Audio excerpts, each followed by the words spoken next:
Get out! Get out! The scream tore through the marble hallway as a crystal vase exploded against imported Italian tile. Inside the Rowland mansion, 3 6-year-old boys weren't just misbehaving, they were waging war on every adult who dared enter their world. 27 nannies had fled in 6 months, furniture lay shattered, grown women ran sobbing to their cars.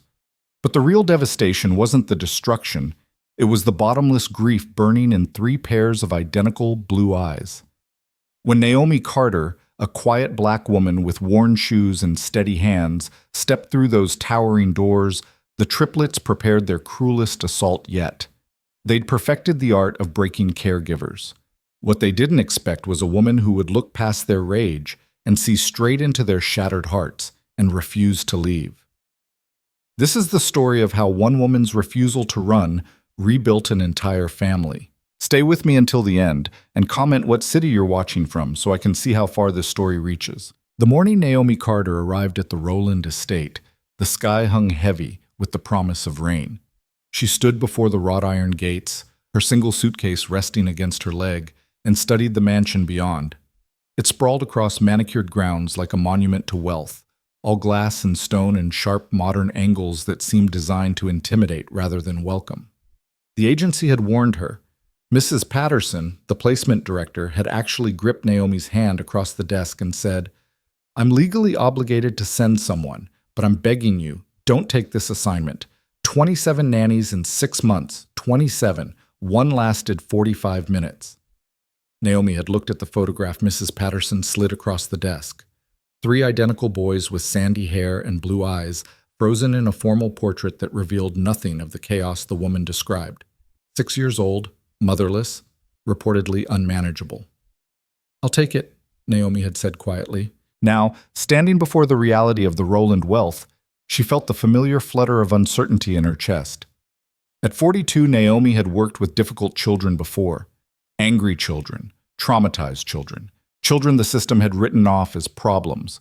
But she'd never worked in a place like this. Her worn canvas jacket and scuffed shoes seemed to mock her as she pressed the intercom button. "Yes?" The voice was clipped, professional, female. "Naomi Carter. I'm the new—" The gate buzzed open before she could finish. Naomi picked up her suitcase and walked the long, curved driveway, her reflection ghosting across the mansion's floor-to-ceiling windows.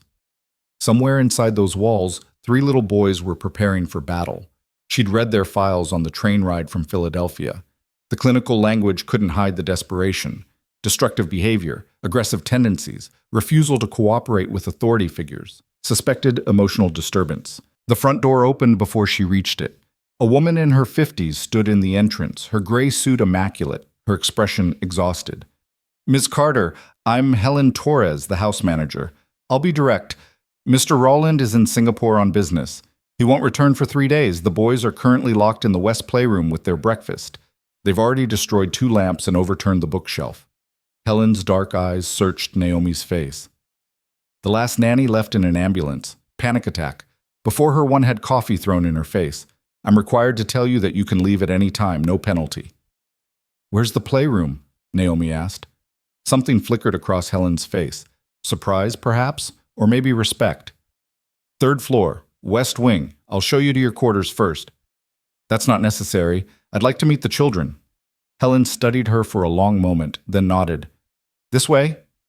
The mansion's interior matched its exterior, beautiful and cold. Their footsteps echoed on marble floors as they climbed a floating staircase that seemed to defy physics. Abstract art hung on walls the color of winter clouds. Everything gleamed with the antiseptic perfection of a place designed for photographs, not for living. "The boy's mother died 14 months ago," Helen said as they reached the 3rd floor. "Cancer. It was fast. 6 weeks from diagnosis to the end. Mr. Rowland has struggled to connect with them since. He travels extensively for business." Translation: the father had abandoned his grieving children to a parade of hired strangers. Naomi felt the familiar anger kindle in her chest, but she kept her expression neutral. Helen stopped before a heavy oak door. From behind it came the sound of crashes and young voices raised in what sounded like a war cry. "They barricade the door from inside," Helen said. "Usually takes 20 minutes to negotiate entry." Naomi knocked firmly. Boys, my name is Naomi. I'm here to spend this day with you. I'm coming in now. The response was immediate and united. No! I'm not asking permission, Naomi said calmly. I'm being polite by telling you first. I'm counting to 3, then I'm opening this door. 1, 2, 3. She turned the handle. The door opened 6 inches before hitting resistance. Something heavy shoved against it from inside. Naomi put her shoulder to the door and pushed. It was a calculated risk. She needed to establish immediately that she wouldn't be intimidated, wouldn't negotiate from a position of weakness outside their fortress. She's pushing, a voice yelled from inside. Push back, another shouted. Naomi shoved harder. The barrier, what sounded like a toy chest, scraped across hardwood. The door opened enough for her to slip through. She stepped into chaos. The West playroom looked like a disaster zone. Books lay scattered across the floor, their spines cracked, pages torn. A lamp lay shattered in the corner, its shade crushed. Breakfast, scrambled eggs, toast, fruit, had been weaponized. Bits of food clung to the walls in abstract patterns. And in the center of the destruction stood 3 identical boys in matching pajamas, their hair wild, their faces flushed with exertion and defiance. They stared at her. She stared back.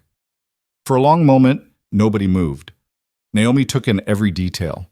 The boys weren't just angry, they were assessing her, watching for her reaction to the devastation around them. This was their test. This destruction was their language, their way of asking the same question they'd asked 27 times before. Will you run? Will you give up on us like everyone else? Well, Naomi said, setting her purse on the one uncluttered chair, this is quite a mess. You should leave. The boy on the left spoke first. His blue eyes were hard, challenging. Everyone leaves. You will too. What's your name? Naomi asked. Why should I tell you? Because I asked, and because it's polite.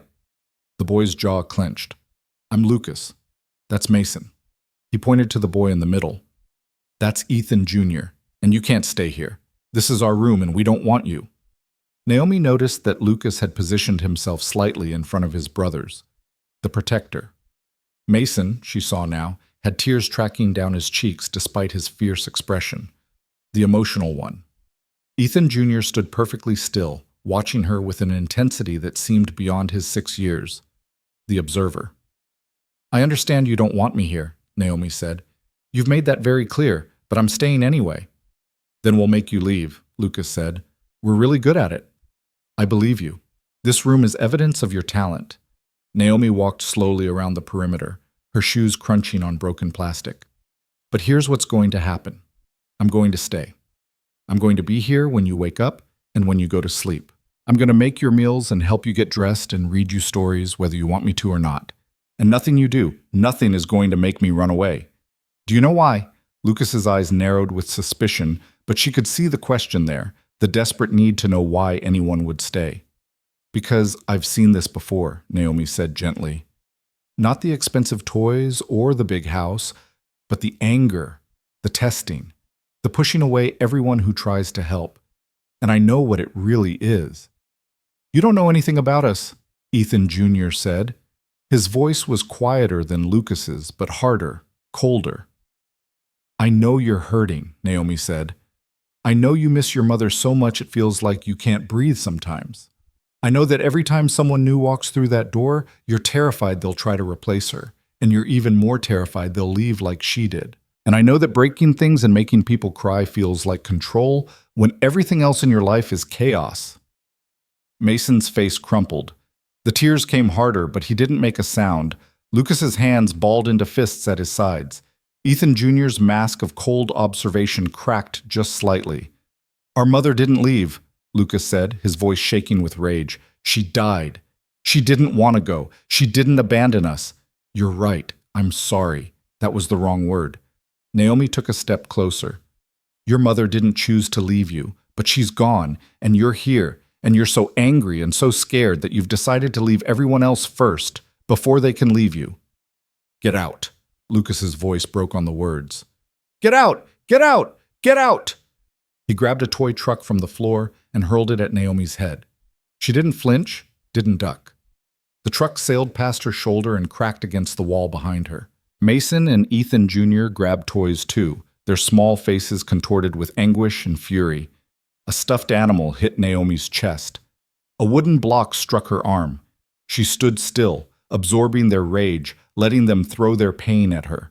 When they ran out of easily accessible projectiles, Lucas screamed, a raw, primal sound of pure grief, and charged at her. Naomi was ready. She caught him gently but firmly, wrapping her arms around his small body as he fought against her hold. His fists pounded her sides. His feet kicked her shins. She held on. "I hate you," Lucas sobbed into her shoulder. "I hate everyone. I want my mom. I want my mom." Mason and Ethan Jr. stood frozen, watching their brother fall apart in this stranger's arms.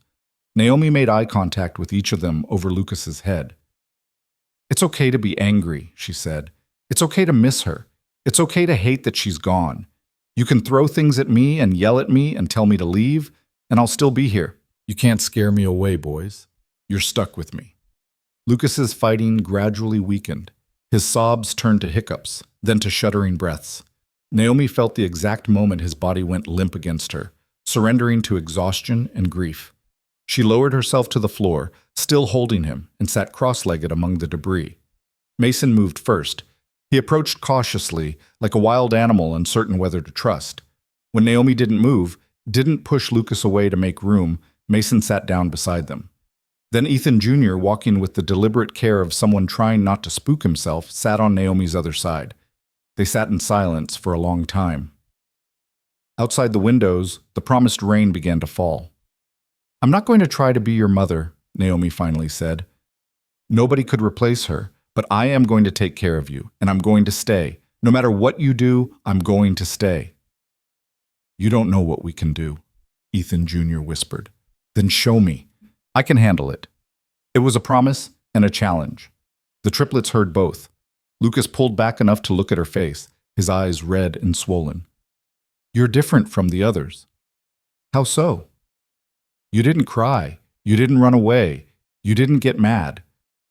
"Getting mad at you for being heartbroken would be like getting mad at the rain for falling," Naomi said.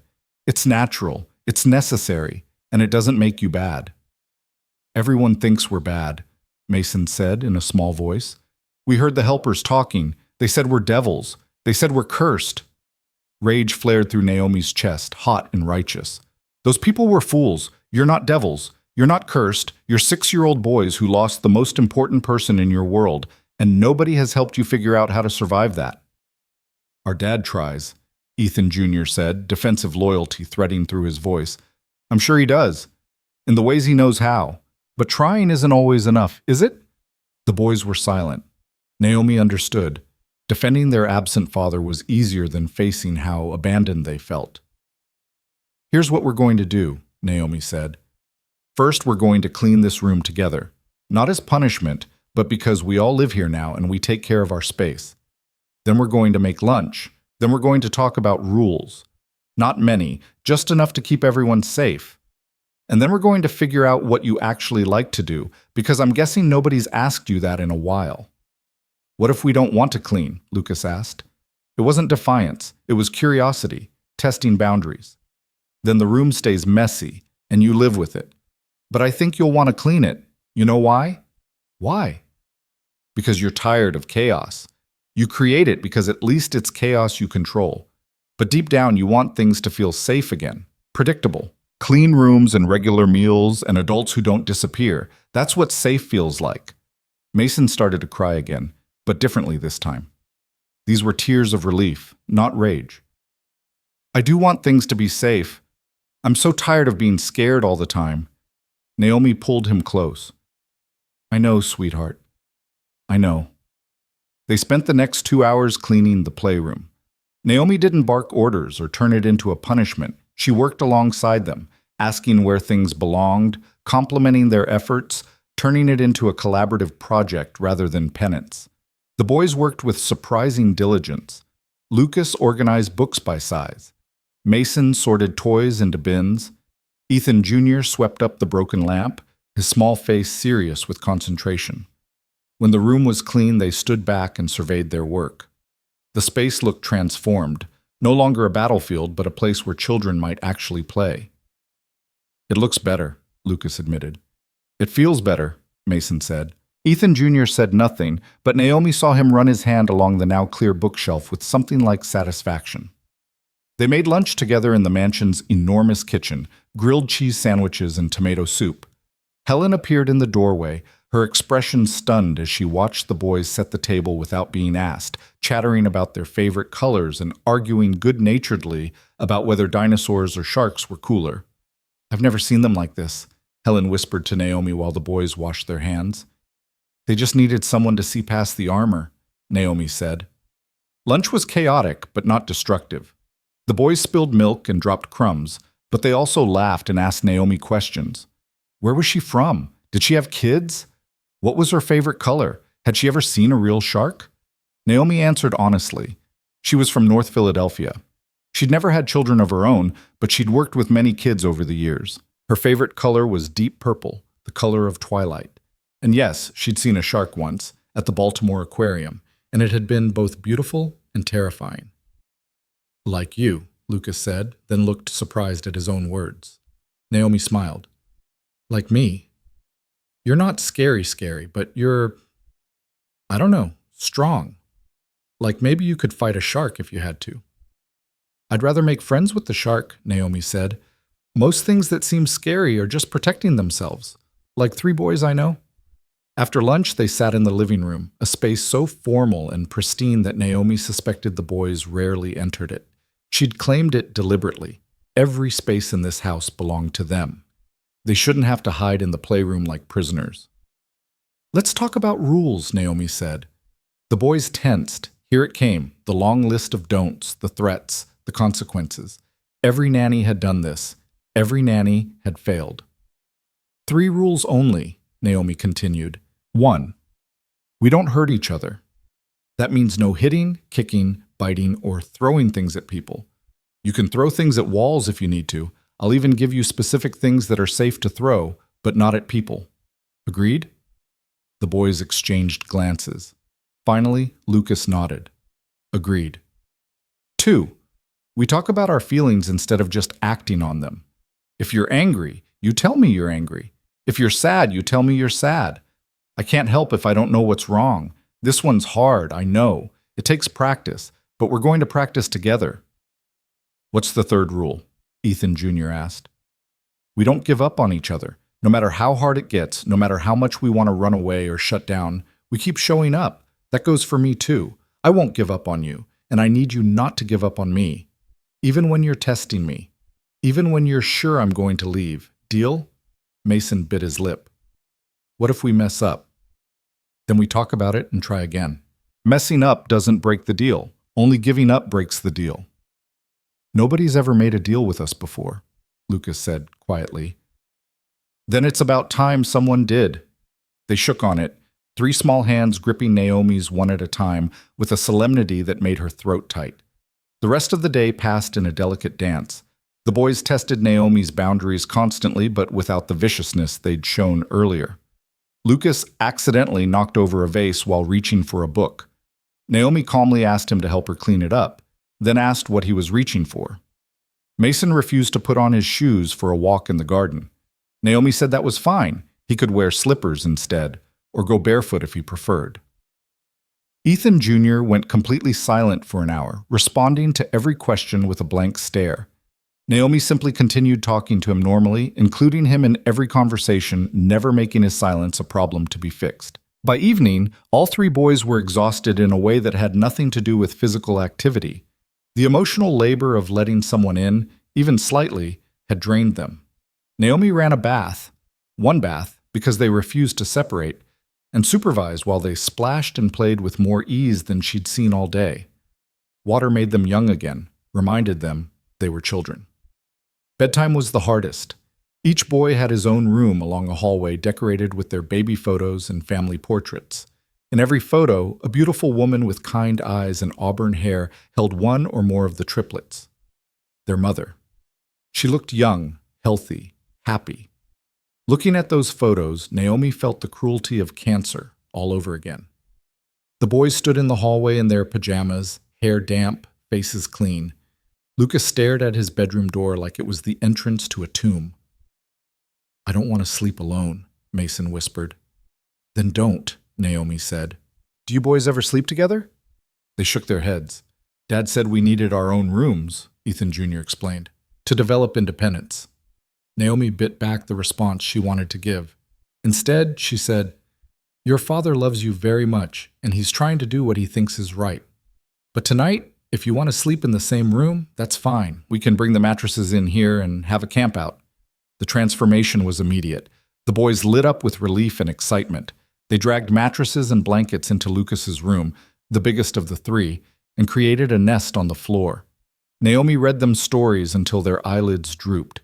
She'd chosen the books carefully. Nothing about death or loss, but nothing falsely cheerful either. Stories about brave animals, loyal friends, adventures that ended safely. "Naomi?" Mason's voice was sleepy, small. "Yes?" "Are you really staying? For real?" "For real." "Promise?" She looked at three faces turned toward her in the dim light. Three boys who'd been promised things before and had those promises shattered.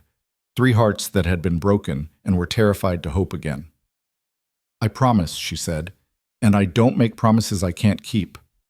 Lucas reached out and took her hand, then Mason took the other.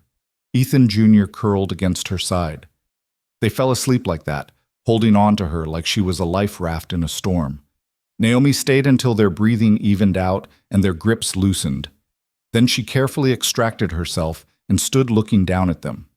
They looked peaceful for the first time since she'd arrived. Young, vulnerable, utterly worthy of protection and love. She found Helen in the kitchen, preparing tea. "I heard it went well," Helen said, pouring a cup for Naomi without asking. "Better than anyone expected. They're good kids, hurting kids, but good ones. The longest any nanny lasted was 3 days. Most were gone within hours." Helen studied Naomi's face. "What makes you different?" Naomi thought about that. "I don't see them as problems to be fixed. I see them as people who've been through trauma and need help healing. There's a difference. Mr. Rowland will be relieved. He's been desperate." "Desperate enough to come home?"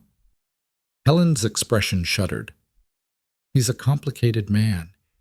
He loved his wife very much. He doesn't know how to be around the boys without her. They remind him of what he lost." "They lost the same thing," Naomi said quietly. "But they're children. They need their father more than he needs his grief."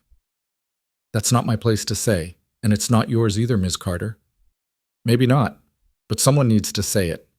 Naomi excused herself and went to her quarters, a small suite on the second floor with a view of the gardens.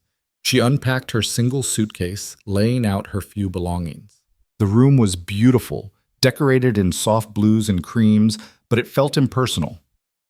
Corporate. Like a hotel room designed to please everyone and connect with no one. She thought about her apartment in Philadelphia, cramped, loud, the radiator that clanked all winter, and the neighbor who played salsa music at midnight. She thought about her sister, who'd warned her this job was a mistake. White billionaire with dead wife and demon kids? Girl, that sounds like the start of a horror movie. Come home before they sacrifice you or something. Naomi smiled at the memory. Her sister meant well, but she'd never understood Naomi's calling.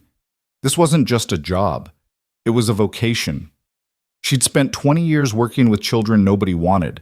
Foster kids aging out of the system, juvenile offenders, kids with disabilities or behavioral issues that made them unadoptable. She'd seen what happened when children were written off as broken. She'd also seen what happened when someone refused to give up on them. The Rowland boys weren't so different from those children. They had more money, bigger rooms, fancier toys. But pain was pain, regardless of the price tag on the wrapping. Her phone buzzed. A text from Mrs. Patterson. "Still alive? Do I need to call for an extraction?" Naomi typed back. "Still alive. See you in 3 months. You're actually staying? What did you do, sedate them?" "Just listened. Radical concept, I know." She set down her phone and walked to the window. Rain still fell in sheets, turning the manicured grounds into an impressionist painting of greens and grays. Lightning flickered in the distance, illuminating the storm. Naomi had made promises tonight. to 3 boys who'd been failed by every adult in their lives except a mother who'd had no choice in leaving. She'd promised to stay, to not give up, to help them feel safe again. She intended to keep those promises, no matter what it cost her, no matter how much resistance she faced from absent fathers or judgmental staff or her own moments of doubt. Because somewhere in this cold mansion, 3 little boys were sleeping peacefully for the first time in 14 months. They were holding on to the hope that maybe, just maybe, someone had finally come who wouldn't leave. Naomi pressed her palm to the window glass, feeling the cold seep through. Outside, the storm raged, but inside, something fragile and precious had taken root. The real work was just beginning. The second morning began with a test Naomi should have anticipated. She woke at 6 to find Lucas standing beside her bed, his face pale in the early light filtering through the curtains. "Mason threw up," he said flatly. "Everywhere." Naomi was on her feet immediately, following Lucas down the hallway to the makeshift campsite in his room. Mason sat in the middle of the disaster, crying silently, his pajamas soaked. Ethan Jr. stood pressed against the wall, his face carefully blank in that way she was learning meant he was overwhelmed. "Oh, sweetheart," Naomi said, kneeling beside Mason without hesitation. "It's okay. Bodies do this sometimes. It's not your fault." "I ruined everything," Mason sobbed. "The mattresses, the blankets. You're going to be mad. You're going to leave like the others." There it was. The real test. Not the vomit itself, but whether Naomi's promises from yesterday would hold when faced with the messy reality of caring for children. "I'm not mad and I'm not leaving," Naomi said firmly. She looked at Lucas and Ethan Jr. "Can you two help me? Lucas, go to the bathroom and start running a warm bath. Ethan, find me some clean towels from the linen closet. Can you do that?" Lucas hesitated. "You're not going to yell at him?" "Why would I yell at someone for being sick?" The last nanny yelled when Ethan got a nosebleed on her dress. She called him careless and stupid. Rage flickered through Naomi's chest again, but she kept her voice calm. That woman was wrong. Getting sick or having accidents isn't careless. It's human. Now go, bath and towels. Move quickly but carefully. The boys scattered to their tasks with visible relief. Naomi helped Mason stand, stripping off his soiled pajamas and wrapping him in a clean blanket. He clung to her, still crying. "I don't feel good," he whimpered. "I know. We're going to get you cleaned up and into bed, and then we'll see if you need to see a doctor, okay? Sometimes bodies just need to get something out. Sometimes it means you're fighting a bug. Either way, we'll take care of it." By the time Lucas had the bath ready and Ethan had delivered an armful of towels, Naomi had Mason cleaned and calmer. She bathed him gently while his brothers watched from the doorway, their expressions anxious. "Is he going to die?" Ethan Jr. asked suddenly. His voice was small, terrified. Naomi's heart broke. Of course, that's where their minds went. Their mother had gotten sick, and then she'd died. Now Mason was sick. "No, baby, this is different. This is just his stomach being upset. It happens to everyone sometimes. Your mom was sick in a very different way, and what Mason has isn't that. I promise." "How do you know?" Lucas demanded. "You're not a doctor." "You're right, I'm not. But I've taken care of a lot of children, and I know the difference between a stomach bug and something serious. If I'm even a little bit worried, we'll call a doctor. But right now, I think Mason just ate something that didn't agree with him, or maybe he's got a little virus. Nothing dangerous." After the bath, Naomi settled Mason in his own bed, freshly stripped and remade with clean sheets, and brought him water and saltine crackers. She called Helen to help with the soiled mattresses and bedding, then returned to check on all 3 boys. Lucas and Ethan Jr. had planted themselves on either side of Mason's bed like sentries. "We're staying with him," Lucas announced, "in case he needs us." "That's very loyal," Naomi said. "But you two need breakfast. I'll stay with Mason while you eat, and then you can come back and keep him company. Deal?" "What if he throws up again while we're gone?" Ethan Jr. asked. "Then I'll handle it. That's my job."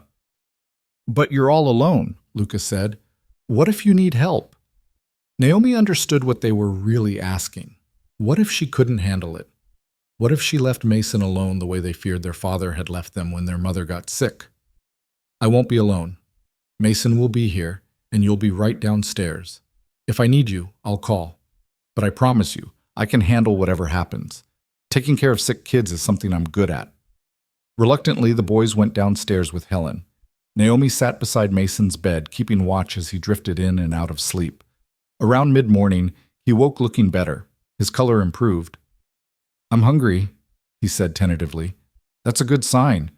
Let's start with dry toast and see how that goes." By afternoon, Mason was sitting up and demanding his brothers. The stomach bug had passed as quickly as it came, likely something he ate that his system rejected. Lucas and Ethan Jr. crowded onto the bed with him, and Naomi found herself watching three boys play quietly with action figures, the morning's crisis already fading into memory. But something had shifted. They'd tested her with their worst, the mess, the vulnerability, the fear, and she'd stayed. She'd cleaned vomit without complaint, comforted without judgment, and proved that her promises weren't contingent on convenience.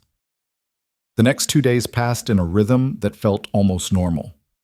Naomi established routines: breakfast at 8, outdoor time in the garden, lunch at noon, quiet time in the afternoon, dinner at 6, stories before bed. The boys pushed back on every routine initially, but with less conviction each time. It was as if they were going through the motions of rebellion more out of habit than genuine resistance. On the fourth day, Ethan Rowland returned from Singapore. Naomi heard the car in the driveway around 7 in the evening. The boys were in the library with her, supposedly doing the educational workbooks she'd found gathering dust in the playroom. In reality, they were drawing pictures and telling her elaborate stories about dragons and superheroes while she pretended to believe every word. The front door opened, closed. Footsteps in the foyer. The boys went rigid. Lucas dropped his crayon. Mason's face paled. Ethan Jr. stared at the doorway with an expression Naomi couldn't quite read. Hope and dread tangled together. "Boys?" A man's voice, deep and uncertain. "Are you here?" Lucas looked at Naomi. She nodded encouragement. "In the library, Dad," he called out. Ethan Rowland appeared in the doorway, and Naomi's first thought was that he looked like a man barely holding himself together. He was tall, probably mid-30s, with the same sandy hair and blue eyes as his son's. But where the boy's eyes held fire and grief, his held exhaustion. He wore an expensive suit that hung slightly loose on his frame, suggesting recent weight loss. Dark circles shadowed his eyes. His gaze swept the room, his son sitting calmly at a table, crayons and paper spread before them, a strange black woman watching him with a measured expression. "You must be Miss Carter," he said. His voice was hoarse, unused. "Helen told me you were still here. I have to admit I'm surprised." "Naomi, please. And yes, still here, still planning to stay." Ethan Rowland's eyes moved to his son's. They hadn't moved from the table, hadn't run to him or called out in greeting. The distance between father and children was palpable, painful. "How was your trip, Dad?" Lucas asked. His tone was polite, distant, the voice of a child speaking to a stranger. "It was fine. Long. I'm glad to be home." Ethan took a step into the room, then stopped, as if uncertain whether he was welcome. "Helen said you've all been good, that there haven't been any incidents." "We made a deal with Naomi," Mason offered. "We don't hurt each other, we talk about our feelings, and we don't give up. So far, we haven't broken it." "A deal?" Ethan looked at Naomi with something between gratitude and resentment.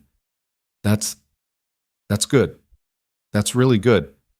The silence stretched awkwardly. Naomi stood. "Boys, why don't you show your father what you've been drawing? I'll go start dinner." "You don't have to cook," Ethan said quickly. "Helen usually orders in, or the chef—" "Your chef quit 3 weeks ago," Naomi said. "According to Helen, and I prefer cooking. It gives the boys something to help with, makes them feel useful." She left father and sons in the library and went to the kitchen, but she could hear the stilted conversation drifting down the hallway. The boys showing their artwork with muted enthusiasm. Ethan offering stiff praise. Nobody quite knowing how to bridge the chasm between them. Helen found Naomi chopping vegetables for stir-fry. "He's a good man," Helen said quietly. "He's just lost." "Being lost doesn't excuse abandoning your children." "He hasn't abandoned them. He's here, isn't he?" "Physically, barely." Naomi's knife thunked against the cutting board with more force than necessary. Those boys think their father can't stand to look at them because they remind him of their mother. They think they're the reason he travels so much. Do you know what that does to children? What would you have him do? Fall apart in front of them? They need stability. They need their father, the real one. Not this ghost in a suit who shows up between business trips and doesn't know how to talk to his own sons. Helen's expression hardened. You've been here 4 days, Miss Carter. Don't presume to understand this family's grief. You're right. I've only been here 4 days, but in those 4 days, I've held those boys while they cried for their mother. I've cleaned up their messes and their fears. I've promised them they're not alone. Where was their father? Making another deal in Singapore? Avoiding the wreckage of his family? That's enough. Helen's voice was sharp. You may be good with the children, but that doesn't give you the right to judge Mr. Rowland. You don't know what he's been through. Naomi set down her knife. You're right again. I apologize. It's not my place. But she didn't mean it, and Helen knew it. The house manager left without another word, and Naomi returned to her cooking with her jaw clenched tight. Dinner was tense. Ethan sat at the head of the long dining table with his sons arranged down one side and Naomi at the other end. The boys ate mechanically, answering their father's questions in monosyllables. Yes, they'd been good. Yes, they liked Naomi. No, they didn't need anything. Ethan looked like he wanted to reach across the vast distance of polished mahogany, but didn't know how. Several times he started to say something, then stopped. Naomi watched the painful dance and felt her earlier anger shift into something sadder. This man wasn't a villain. He was just broken in different ways than his sons. After dinner, Ethan followed the boys upstairs for bedtime. Naomi gave them space, busying herself with cleaning the kitchen. But after 20 minutes, Lucas appeared in the doorway. Can you come read to us? He asked. Dad said it's okay. Translation. Dad had tried and failed to connect, and now the boys wanted someone who actually knew how to comfort them. Naomi dried her hands and followed Lucas upstairs. She found Ethan standing in the hallway outside the boys' rooms, his expression defeated.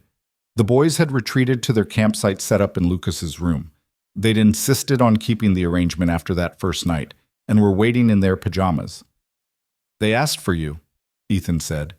He tried to make it sound casual, but Naomi heard the hurt underneath. Would you like to stay? Naomi asked. I don't mind. I think they'd prefer just you. I think they'd prefer their father learning to be comfortable with them again. But that won't happen if you keep running away. Ethan's jaw tightened. I don't run away. You flew to Singapore 3 days after hiring me. You've been home for 3 hours and you're already standing in the hallway instead of in the room with your sons. What would you call it? For a moment she thought he'd leave, retreat to his office or his bedroom or wherever he hid from his grief. But something in Ethan's face shifted, a flicker of the man he might have been before tragedy reshaped him. You're right, he said quietly.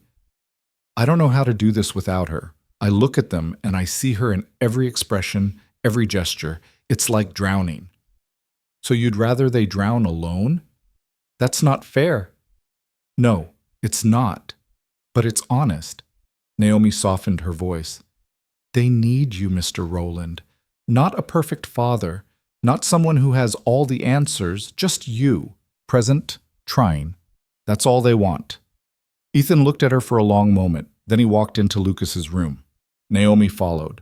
The boys looked up in surprise as their father sat down on the floor beside their makeshift nest.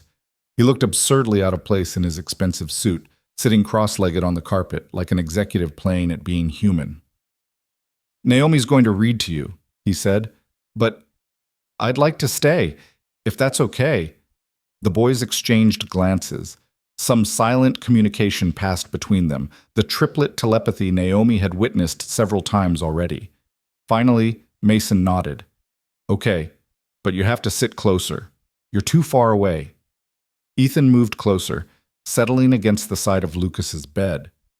Ethan Jr., after a moment's hesitation, leaned against his father's shoulder. It was tentative, careful, but it was contact. Ethan's hand came up slowly, as if approaching a wild animal, and rested on his son's back. Naomi read from a book about a boy who builds a rocket ship to the moon. Her voice filled the room, steady and warm, and slowly the tension began to ease. Lucas asked questions about rocket science. Mason wondered if astronauts ever got scared. Ethan answered what he could, his voice growing steadier with each response. When the story ended, Naomi stood to leave, but Ethan spoke. "Tell me about your day," he said to the boys. "All of it, not just the highlights." And they did. Slowly at first, then with growing animation, the boys told their father about helping Naomi bake cookies, about the robin's nest they'd found in the garden, about Mason's stomach bug, and how Naomi had stayed with him all morning. They told him about their deal, about the rules, about how Naomi had let them throw foam balls at the wall when they got angry instead of bottling it up. Ethan listened, really listened. He asked follow-up questions. He laughed at their jokes. He apologized for not being there when Mason was sick. "Naomi took good care of me," Mason said. "But I missed you." "I missed you too. All of you. Every day I'm gone, I miss you." "Then why do you leave so much?" Lucas asked. The question hung in the air, fragile and sharp. Ethan's face crumpled. For a moment, Naomi thought he'd retreat behind platitudes about work being important or needing to provide for them. But he didn't. "Because I'm scared," he admitted. "Being here without your mother makes me feel like I can't breathe. Everything reminds me of her. You remind me of her. And I know that's my problem, not yours, but I haven't figured out how to fix it yet." "We miss her too," Ethan Jr. said quietly. "But we're here. We're real. She's not coming back, Dad, no matter how far away you go." The truth of it broke something open in Ethan. Tears spilled down his face, the first emotion beyond exhaustion and distance that Naomi had seen from him. Lucas moved first, crawling into his father's lap. Then Mason. Then Ethan Jr. The four of them clung to each other, crying together for the first time since their mother died. Naomi slipped out quietly, leaving them to their grief and their healing.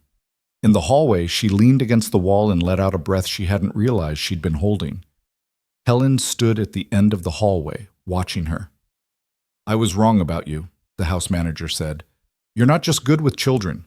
You see what families need and you force them to face it, even when it's painful." "Especially when it's painful," Naomi said. "Pain that's acknowledged can heal. Pain that's avoided just festers." "He's been avoiding it for 14 months. "I know, but tonight was a start." Over the following week, Naomi watched the Rowland family begin the slow process of stitching itself back together. Ethan canceled 2 business trips and worked from home. He joined them for breakfast each morning, awkward at first, but gradually finding his footing. He asked Naomi to teach him the routines she'd established, the little tricks that helped the boys feel safe. "Why do you have them help cook every meal?" he asked one afternoon, watching Lucas carefully measure flour while Mason cracked eggs. "Because it gives them control," Naomi explained. "So much of their life feels uncontrollable. But cooking? They can see the direct result of their efforts. They make choices. Add more chocolate chips, less vanilla. They create something that nourishes them. It's empowering." Ethan started cooking with them too. He was terrible at it, burning toast and oversalting pasta, but the boys found his failures endearing. They laughed together over ruined meals and successful experiments. The kitchen became their gathering place, the heart of a home that had felt more like a museum. But just as fragile hope began to take root, the first crack in their carefully constructed peace appeared. It started with a phone call. Naomi was in the garden with the boys, watching them chase butterflies and dig in the flower beds that Helen had reluctantly agreed they could disturb. Ethan appeared at the patio door, his phone in his hand, his face ashen. "Naomi, could you come here, please?" The tone sent alarm bells ringing. Naomi instructed the boys to stay in the garden where she could see them through the windows, then went inside. "What's wrong?" Ethan handed her his phone. On the screen was a news article. "Billionaire's demon children, former caregivers speak out." Naomi's stomach dropped as she scanned the article. Quotes from former nannies describing the boys as violent, uncontrollable, damaged beyond repair. One woman claimed Lucas had given her a concussion by throwing a toy at her head. Another said Mason had tried to bite her. A third described Ethan Jr. as cold and disturbing, and suggested he needed psychiatric intervention. "This is slander," Naomi said, her voice shaking with rage. "These women are lying." "Are they?" Ethan's voice was hollow. "Lucas did throw things. Mason did lash out physically. The behaviors they're describing happened, Naomi. Maybe not exactly as they're portraying, but the foundation is true. The foundation is that 3 grieving children were failed by adults who didn't understand trauma. These women are painting them as monsters to justify their own failures. The article is getting picked up everywhere. My lawyer called. Apparently one of the nannies is threatening to sue for emotional distress and injury. Letter. We'll countersue for defamation. It's not that simple. Ethan ran a hand through his hair. My company's stock dropped 3 points this morning. The board is concerned about my judgment, and Child Protective Services called. They want to do a home visit. The words hit like a physical blow. CPS, they think the boys are in danger. They think the boys are dangerous. Or that I'm an unfit parent. Maybe both. Ethan's composure cracked. What if they try to take them? What if they decide I can't handle this? Then we show them the truth. We show them 3 boys who are healing, who have structure and love and stability now. We show them that those nannies couldn't handle normal childhood grief responses and turned their own inadequacies into a media circus. But even as she said it, Naomi felt the foundation of their progress trembling beneath them, because she knew how these things worked. She'd seen children removed from homes over less. She'd watched the system grind up families and spit out broken pieces. That evening, she sat the boys down in the library and explained as gently as she could that some people had been saying unkind things about them in the news. What kind of things? Lucas asked, his face already hardening into a defensive mask. That you're difficult, that you hurt people on purpose, that you can't be helped. We did hurt people, Ethan Jr. said flatly. We threw things. We yelled. We made them cry. You were in pain, and nobody was helping you process that pain appropriately. There's a difference between acting out from trauma and being a bad person. You're not bad people. The news thinks we are, Mason whispered. The news is wrong, and we're going to prove it. Naomi looked at each boy in turn. Some people are going to come visit us. They're going to ask questions about how you're doing, how your dad takes care of you, how I take care of you. They're going to be looking for problems. I need you to be honest with them, but I also need you to understand that they're trying to help, even if it doesn't feel like it. What if they take us away? Lucas asked. Kids at school talked about CPS. They said they take children from their families. Ethan, who'd been standing silently in the doorway, stepped into the room. I won't let that happen. I promise you, I will do everything in my power to keep you safe and keep you here. You're my sons. Nobody is taking you from me. It was the most forceful, protective thing Naomi had heard him say since she'd arrived. The boys heard it too. Some of the fear in their faces eased. But that night, after the boys were asleep, Naomi found Ethan in his study, staring at his computer screen where the news article glowed like an accusation. You can't promise them something you might not be able to deliver, she said from the doorway. What choice do I have? Let them spiral into fear? No, but also don't make promises that could shatter their trust if they fail. Naomi entered the study, closing the door behind her. We need a strategy. The CPS visit is in 3 days. We need to prepare. How do you prepare for people judging whether you're a fit parent? You show them a stable home. You show them children who are thriving. You show them that what those nannies described was a moment in time, not a permanent state. Naomi sat across from him. And you show them a father who's present and engaged, not a father who's drowning in grief and running away. Ethan met her eyes. You don't pull punches, do you? I don't have time for punches. Those boys need you to be strong right now. Can you do that? I don't know. Then figure it out. Because if CPS sees what I saw when I first arrived, an absent father and 3 children raising themselves, they'll have grounds to remove them. But if they see what I've seen this past week, a family healing together, they'll close the case. The 3 days before the CPS visit passed in a blur of anxious preparation. Naomi made sure the house was immaculate, that the boys' routines were clearly documented, that there was evidence everywhere of a stable, nurturing environment. Ethan worked from home, making his presence and involvement visible. The boys, sensing the tension, were on their best behavior, which somehow made everything worse. Their careful politeness was a far cry from the natural ease they'd been developing. The social worker arrived on a gray Thursday morning.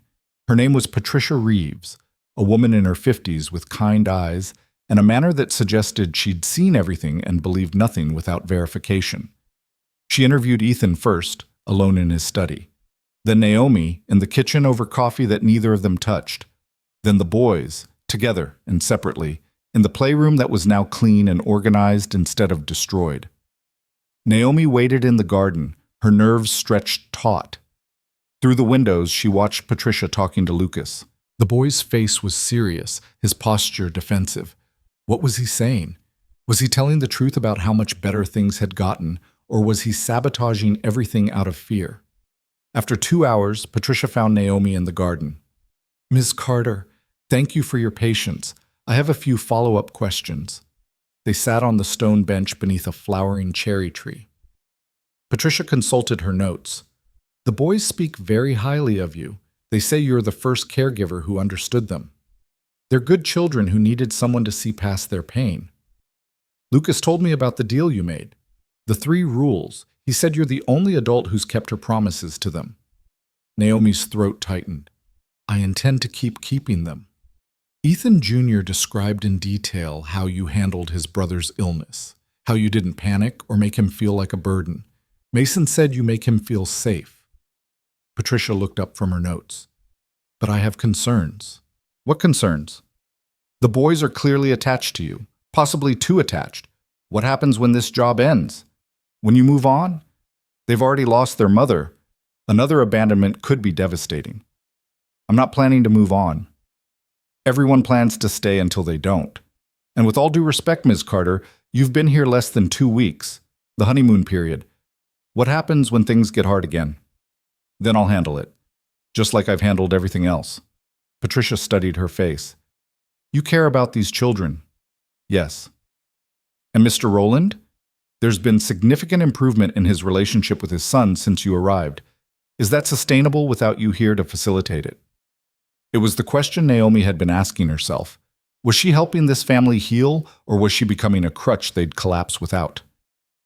"Mr. Rowland is learning," Naomi said carefully. "He's present now in ways he wasn't before. The boys are teaching him how to be their father again, and he's listening. With time, they won't need me to translate between them." "And until then?" "Until then, I'm here." Patricia made more notes. "I'm going to recommend that the case remain open for 3 months, regular check-ins to ensure continued progress. But I'm not removing the children. What I see here is a family in recovery, not a family in crisis. The boys are well cared for, emotionally supported, and safe." Relief washed through Naomi so powerfully she had to brace herself against the bench. "Thank you." "Don't thank me. Thank those children for being brave enough to tell the truth, and thank yourself for giving them a reason to trust adults again." Patricia stood. "I'll see myself out. You should probably tell Mr. Rowland that he's not losing his sons today." Naomi found Ethan in his study, his head in his hands. When she told him Patricia's decision, he looked up with tears streaming down his face. "They're staying," he said. "They're really staying. They were always yours, Ethan. The system just needed to verify that you were theirs too." That evening, they told the boys together. Lucas cried with relief. Mason laughed and couldn't stop. Ethan Jr. said simply, "Good," but held his father's hand for the rest of the night. The media storm continued, but inside the mansion's walls, something stronger than public opinion was taking root. A family was remembering how to be a family.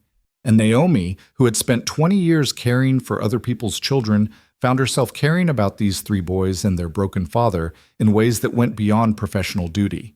It terrified her. Because Patricia had been right about one thing. Everyone planned to stay until they didn't. And Naomi had no idea how long this fragile peace would last before something shattered it again. She just knew that when the shattering came, and it would come, she'd be there to help pick up the pieces. That was her promise. And she'd never broken a promise yet. The reprieve lasted exactly 16 days. Naomi marked it on the calendar in her room, not out of pessimism, but out of experience. She'd learned long ago that progress with traumatized children came in waves, periods of breakthrough followed by regression, 2 steps forward and 1 step back. What she hadn't anticipated was how public and vicious the next wave would be. It started with a video. Lucas came running into the kitchen where Naomi was preparing lunch. his tablet clutched in his hands, his face drained of color. Mason and Ethan Jr. followed close behind, their expressions matching their brother's fear. "Naomi," Lucas said, his voice shaking, "you need to see this." She wiped her hands and took the tablet. On the screen was a news segment from a major cable network. The headline made her stomach turn. "Inside the Rowland Mansion, exclusive footage of out-of-control children." Someone had leaked security camera footage. Grainy black and white clips showed the boys in their worst moments from months ago. Lucas throwing furniture in the playroom, Mason screaming and kicking at a nanny who tried to restrain him, Ethan Jr. standing motionless in a hallway while chaos erupted around him, his small face blank with dissociation. The footage had been edited for maximum impact, stripped of context, set to ominous music that made 3 grieving children look like monsters. "This aired this morning," Lucas whispered. "Everyone's going to see it. Everyone at school. Everyone everywhere." Naomi's hands trembled with rage as she set down the tablet. "Who had access to this footage?" "The security company," Ethan said from the doorway. She hadn't heard him approach. His face was ashen, his jaw clenched so tight she could see the muscle jumping. "Or anyone who worked here in the past 6 months. The cameras feed to a cloud server. I'm having my lawyers investigate, but the damage is done." "Dad, we're going to be expelled," Ethan Jr. said. His voice was flat, resigned. "The school already called. They want a meeting." Mason had started crying silently, the way he did when he was trying not to burden anyone with his emotions. Naomi knelt and pulled him close, then held out her arms to Lucas and Ethan Jr. They came reluctantly, 3 boys trying to be brave while their world collapsed again. "Listen to me," Naomi said fiercely. "That footage is from before we made our deal, before you learned better ways to handle your pain. Anyone who watches it without understanding what you were going through, what you'd lost, doesn't deserve an opinion about who you are now." "But everyone's going to see it," Lucas said. "Everyone's going to think we're evil." "Then we show them the truth. We show them who you've become." "How?" Ethan Jr. asked. "Nobody cares about the truth. They just want to watch us fall apart." The cynicism in his 6-year-old voice broke Naomi's heart.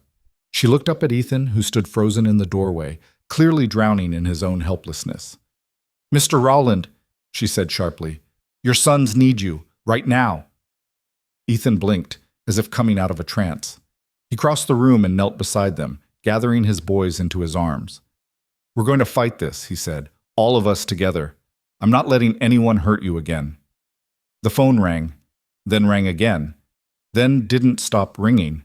Helen fielded calls from reporters, from the school board, from concerned parents demanding the Rowland boys be removed from their children's classes. Ethan's publicist called with damage control strategies. His lawyers called with legal options. His business partners called with barely concealed concern about how this was affecting the company's reputation. Through it all, Naomi kept the boys close. She turned off all screens, all news, all outside noise. She took them to the garden and had them dig in the dirt, plant seeds, do something tangible and real, while the world outside spun into manufactured outrage. "I hate them," Lucas said, driving his small shovel into the earth with unnecessary force. "I hate everyone who's doing this to us." "That's understandable," Naomi said. "Hate is easier than hurt sometimes." "We didn't do anything wrong. Not now. We've been good. We've been trying so hard." "I know you have, and the people who matter know it too." "Who matters?" Ethan Jr. asked. "Everyone's against us. Your father matters. Helen matters. Patricia from CPS matters. She saw the real you and wrote it in her report. I matter. And most importantly, you matter. What you think about yourselves matters more than what strangers on the internet think." Mason looked up from the flower bed, dirt smudged on his cheek. "Do you still like us? Even after seeing that video?" The question gutted her. "I love you," Naomi said, and realized as the words left her mouth that they were true. Somewhere in the past 2 weeks, these 3 broken boys had worked their way into her heart in a way no other children had. "That video doesn't change how I feel about you. It just makes me sad that you were in so much pain and nobody helped you the right way." "But you're helping us now," Mason said. "I'm trying. We all are." The school meeting was scheduled for the following afternoon. Ethan wanted to go alone to shield the boys from more judgment, but Naomi insisted they all attend. They need to see that we're a united front, she argued, and the administration needs to see the boys as they are now, not as they were in that footage. What if it makes things worse? Ethan asked. What if the other parents are there? What if they say terrible things in front of the boys? Then the boys learn that their father and I will stand between them and cruelty. That's not a bad lesson. They drove to the prestigious private academy in tense silence. The boys wore their uniforms, navy blazers and khaki pants that made them look impossibly young and vulnerable. Lucas sat rigid in his seat, his hands clenched in his lap. Mason pressed against Naomi's side. Ethan Jr. stared out the window, his face carefully blank. The meeting was held in the headmaster's office, a room designed to intimidate with its dark wood paneling and walls lined with portraits of distinguished alumni. Headmaster Richard Chen sat behind an enormous desk, flanked by 2 board members and the school counselor. 3 parent representatives sat in chairs along the wall, mothers Naomi recognized from pickup, women who'd smiled politely when dropping off their own children, but never engaged in actual conversation. Mr. Rowland, Ms. Carter, boys, please sit. Headmaster Chen's voice was professionally neutral, but his eyes held judgment. I assume you know why we've called this meeting. Because someone leaked private security footage, and you're caving to parent pressure instead of supporting your students, Naomi said before Ethan could respond. One of the board members stiffened. Ms. Carter, I don't think you understand the severity of this situation. I understand perfectly. I understand that 3 children who experience profound trauma and have made remarkable progress are being publicly crucified for their lowest moments.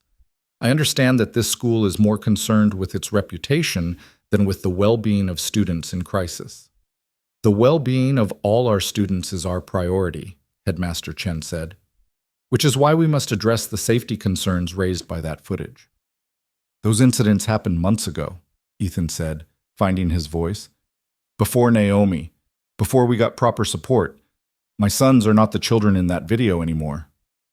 Nevertheless, the footage is disturbing. Several parents have expressed fear that the boys might be violent toward their children. Lucas made a sound like he'd been punched. Mason's breathing quickened toward hyperventilation. Ethan Jr.'s blank mask cracked, revealing raw hurt underneath. Naomi put her hands on Lucas and Mason's shoulders, grounding them. May I ask those parents a question? She looked at the 3 women along the wall. Have any of your children ever reported being harmed or threatened by Lucas, Mason, or Ethan Jr.? The women exchanged glances. One finally spoke. Well, no, but the footage shows children in crisis with no proper support system. My question stands. Have your children been harmed? My daughter said Lucas yelled at another boy on the playground last week, another mother offered. I didn't yell, Lucas said quietly. I told him to stop pulling a cat's tail. The cat was crying. He was defending an animal from cruelty, Naomi said. That's called empathy, not violence. The point is, Headmaster Chen interjected, we have a responsibility to all families in our community. The board has decided that the boys should take a temporary leave of absence while we assess the situation. You're expelling them, Ethan said flatly. We're suggesting a pause. Time for the boys to receive additional therapeutic support, and time for the community to heal. The community needs to heal from what exactly? Naomi's voice was sharp enough to cut. From seeing evidence that children can suffer, that tragedy doesn't discriminate based on wealth? Your community is uncomfortable being reminded that perfect families don't exist, so you're throwing out 3 boys who've done nothing wrong in your school. Ms. Carter, your loyalty to the children is admirable, but my loyalty is to the truth, and the truth is that you're failing these boys the same way everyone else did before I arrived. Naomi stood, bringing the boys with her. You want them gone to make your job easier. Fine, but know that you're teaching every child in this school a devastating lesson. That when things get hard, when people see your worst moments, the institutions that are supposed to support you will abandon you instead. One of the board members shifted uncomfortably. The school counselor, who hadn't spoken until now, cleared her throat. If I may, she said quietly, I've worked with the boys since they returned to school this fall. I've seen significant improvement in their emotional regulation and social interactions. Whatever Ms. Carter is doing is working. Perhaps instead of removing them, we should be learning from her approach. Headmaster Chen looked annoyed at the interruption. Dr. Walsh, we appreciate your input, but the board has made its decision. Then the board is making a mistake. Dr. Walsh stood. I'll state for the record that I believe this action is discriminatory and harmful. These children deserve our support, not our judgment. She walked out, leaving uncomfortable silence in her wake. Naomi felt a surge of gratitude for this stranger's courage. We'll withdraw them voluntarily, Ethan said, his voice hollow. You don't need to expel them. We'll find another school. Dad, no, Lucas said. We like it here. We have friends here. Friends who are being told by their parents that you're dangerous, Ethan said gently. This isn't your fault, but staying isn't an option. They left the office with the boys fighting tears and Ethan looking like he'd aged a decade. In the car, the silence was suffocating. I'm sorry, Mason finally whispered. We ruined everything. You didn't ruin anything, Naomi said fiercely. Adults ruined it. Adults who leaked that footage. Adults who sensationalized it. Adults who chose fear over compassion. You boys are innocent in this. We don't feel innocent, Ethan Jr. said. We feel like we'll never escape what we did. The weight of that statement settled over them like ash. How did you help children understand that their trauma responses weren't character flaws? That the worst versions of themselves, born from unbearable pain, didn't define who they could become? That night, Naomi found Ethan in his study, surrounded by files and legal documents. He looked up when she entered, and she saw something in his face she hadn't seen before. Not just exhaustion or grief, but rage. I'm going to sue them, he said. The security company, the network that aired the footage, everyone involved. I'm going to make them pay for what they've done to my sons. Lawsuits take years. Your boys need help now. What else can I do? They've been tried and convicted in the court of public opinion. Our neighbors avoid us. The school expelled them. I can't even take them to the park without people staring and whispering. So we changed the narrative. How? Nobody wants to hear our side. Naomi sat across from him. Then we make them listen. We give an interview. We show the boys as they are now, thriving, healing, happy. We show you as a father who's present and engaged. We tell the truth about grief and trauma and recovery. That would put the boys directly in the spotlight, expose them to more judgment, more scrutiny. They're already in the spotlight. At least this way, they have a voice in how they're portrayed. Ethan ran his hands through his hair. I don't know. It's risky. Everything is risky, but silence is letting other people write their story. Is that what you want? Before Ethan could answer, Helen appeared in the doorway, her face grave. Mr. Rowland, you need to see this, now. She handed him her phone. On the screen was another news alert. CPS reopens investigation into Rowland children following leaked footage. Naomi felt the floor drop out from under her. No. Patricia cleared them. She saw how much progress they'd made. Patricia doesn't make the final decision, Helen said. Her supervisor does. And the supervisor just announced a full investigation, including possible removal of the children pending the outcome. Ethan's face went white. They're going to take them. After everything, they're going to take my sons. Not if we fight, Naomi said, but her voice lacked conviction. She knew how this worked. Once CPS reopened a case with this level of public scrutiny, the pressure to act, to be seen as protecting children, became enormous. Better to err on the side of removal than face backlash if something went wrong. The boys appeared in the doorway, drawn by the tension in their father's voice. What's happening? Lucas asked. Ethan looked at them, then at Naomi, then back at his sons. She watched him make a decision, saw the moment he chose to stop protecting them from reality, and started preparing them to face it. Come here, he said, opening his arms. The boys came and Ethan gathered them close. Some people think that because of the video, you might not be safe living here with me. They want to investigate our family again. Are they going to take us away? Mason's voice was barely a whisper. I'm going to do everything in my power to prevent that. but I need you to be brave. All of you. Can you do that? Lucas straightened his shoulders. We can be brave, but we need you to fight for us. Not just with lawyers and money. We need you to actually fight. To tell people the truth about Mom, about us, about everything. What do you mean? The interview Naomi suggested. Let's do it. Let's tell everyone what really happened. Maybe if people understand why we were so angry, they'll stop being so mean. Ethan looked at Naomi over the boys' heads. She saw his fear, his uncertainty, but also something new, determination. Okay, he said. Okay, we'll do the interview, together, as a family, The next 48 hours were a blur of preparation. Ethan's publicist arranged an exclusive interview with a respected journalist known for fair, in-depth reporting rather than sensationalism. The interview would be filmed at the mansion, showing the boys in their environment, comfortable and safe. But the night before the interview, disaster struck again. Naomi was reading to the boys in their usual campsite setup when Ethan burst into the room, his phone pressed to his ear, his face stricken. Yes, I understand. Tomorrow morning? Yes, I'll have my lawyer present. He ended the call and looked at Naomi with devastation in his eyes. CPS is coming tomorrow at 9. Emergency removal hearing at 11. They're taking the boys into protective custody pending the investigation. The words hung in the air like a death sentence. Lucas started shaking.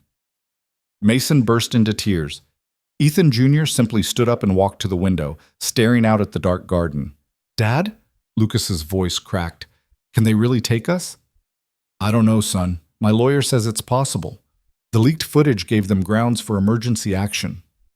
But we didn't do anything wrong, Mason sobbed. We've been good. We've been so good. Naomi felt something break open inside her chest, rage so pure and righteous it burned away every other emotion. She stood, her hands shaking. No, she said. Everyone looked at her. No, Ethan repeated. They are not taking these children. Not tomorrow. Not ever. We're going to stop this. Naomi, I appreciate your passion, but no buts. Those boys have lost enough. They've grieved their mother, survived a parade of caregivers who abandoned them, been publicly humiliated and expelled from school, and now the system wants to rip them away from the one parent they have left? Over footage of them grieving? Absolutely not. What do you propose we do? The law is the law. Then we change the law's mind. The interview is supposed to happen tomorrow afternoon. We move it to tonight, right now. We get our story out before CPS shows up in the morning. Ethan stared at her. You want to do a national news interview in the middle of the night with 3 traumatized children? I want to do whatever it takes to keep this family together. Naomi turned to the boys. But it's not just my decision. Lucas, Mason, Ethan, do you want to do this? Do you want to tell your story right now, tonight, to help people understand? The boys looked at each other. Whatever silent communication passed between them resulted in Lucas stepping forward as their spokesperson. We'll do it, he said. If it means we can stay together, we'll do anything. Ethan's publicist made it happen with the kind of efficiency that only came from working with billions of dollars. Within an hour, the journalist and a small camera crew were setting up in the Rowland living room. Within 2 hours, the boys were showered and dressed in comfortable clothes. Not suits, Naomi insisted, not costumes. They needed to look like themselves. The journalist, a woman named Sarah Chen, who'd built her reputation on compassionate reporting about difficult topics, sat across from the family with genuine kindness in her eyes. Thank you for trusting me with your story, she said to the boys. I promise to be fair, and if anything gets too hard, we can stop, okay? The boys nodded. Ethan sat with one arm around Lucas, the other around Mason. Ethan Jr. sat pressed against Naomi's side, his small hand gripping hers. The interview began. Sarah asked gentle questions. What did the boys remember about their mother? What was it like when she got sick? How did they feel when she died? The boys answered haltingly at first, then with growing confidence. They talked about their mother's laugh, her bedtime songs, the way she made pancakes shaped like animals. They talked about the confusion when she went to the hospital, the terror when she didn't come home. And after she passed, Sarah asked gently, what happened then? Everything fell apart, Lucas said simply. Dad was gone all the time. Different ladies kept coming to take care of us, but they didn't understand. They wanted us to be quiet and good, but we were too sad and too angry. So you acted out. We tried to make them leave before they could leave us first, Ethan Jr. said. His 6-year-old voice spoke a truth that made the adults in the room ache. We thought if we broke them first, it wouldn't hurt when they went away. Did it work? No, it always hurt anyway. Sarah turned to Ethan. As a father watching your children struggle, what was that like for you? Ethan's composure cracked. I failed them. I was drowning in my own grief, and I couldn't see that they were drowning too. I kept hiring people to fix the problem instead of realizing I was the problem. I wasn't there. I wasn't present. I let my sons down when they needed me most. And now? Now I'm here. I'm learning to be their father again, learning to live with grief instead of running from it. It's hard. Every day is hard. But I'm not running anymore. Sarah looked at Naomi. Ms. Carter, you've been with the family for less than 3 weeks, but everyone says you've made a remarkable difference. What's your secret? There's no secret. I just see them as children who are hurting, not children who are bad. I give them structure and consistency and unconditional love. I let them be angry without making their anger my enemy. I show up every single day and I keep my promises. That's all any child needs. And the footage that's been circulating, what do you say to people who watch it and see dangerous, out-of-control children? I say they're seeing children in the absolute worst moments of their lives, with no context and no compassion. I say that if we judged every person by their lowest point, we'd all be condemned. Those boys were grieving in the only way they knew how. What they needed was help, not judgment. And when they finally got help, they flourished. That's the story the footage doesn't tell. Sarah turned back to the boys. Is there anything you want people to know? Anything you want to say to the people who've been criticizing you? Mason spoke up, his voice small but steady. We're sorry we hurt people. We didn't know how else to show how much we were hurting inside. But we're trying to be better now. We have rules and routines and people who help us. We're not monsters. We're just kids who miss their mom. Lucas added, and we want to stay together. We want to stay with our dad and with Naomi. Please don't take us away. We're finally okay again. Ethan Jr. looked directly into the camera. My mom used to say that the hardest thing about love is that it makes you vulnerable. She said being brave enough to love people even when it hurts is what makes us human. We loved our mom so much that when she died, we forgot how to be human for a while. But we're learning again. And if you take us away from our family now, you'll break us all over again. Please don't break us. The room was silent except for the quiet sounds of crying, Sarah wiping tears from her eyes, Ethan trying to hold himself together, Naomi gripping Ethan Jr.'s hand so tight her knuckles had gone white. Thank you, Sarah finally said. Thank you for your courage and your honesty. I promise to tell your story the right way. The interview would air at 6 a.m, just hours before CPS was scheduled to arrive.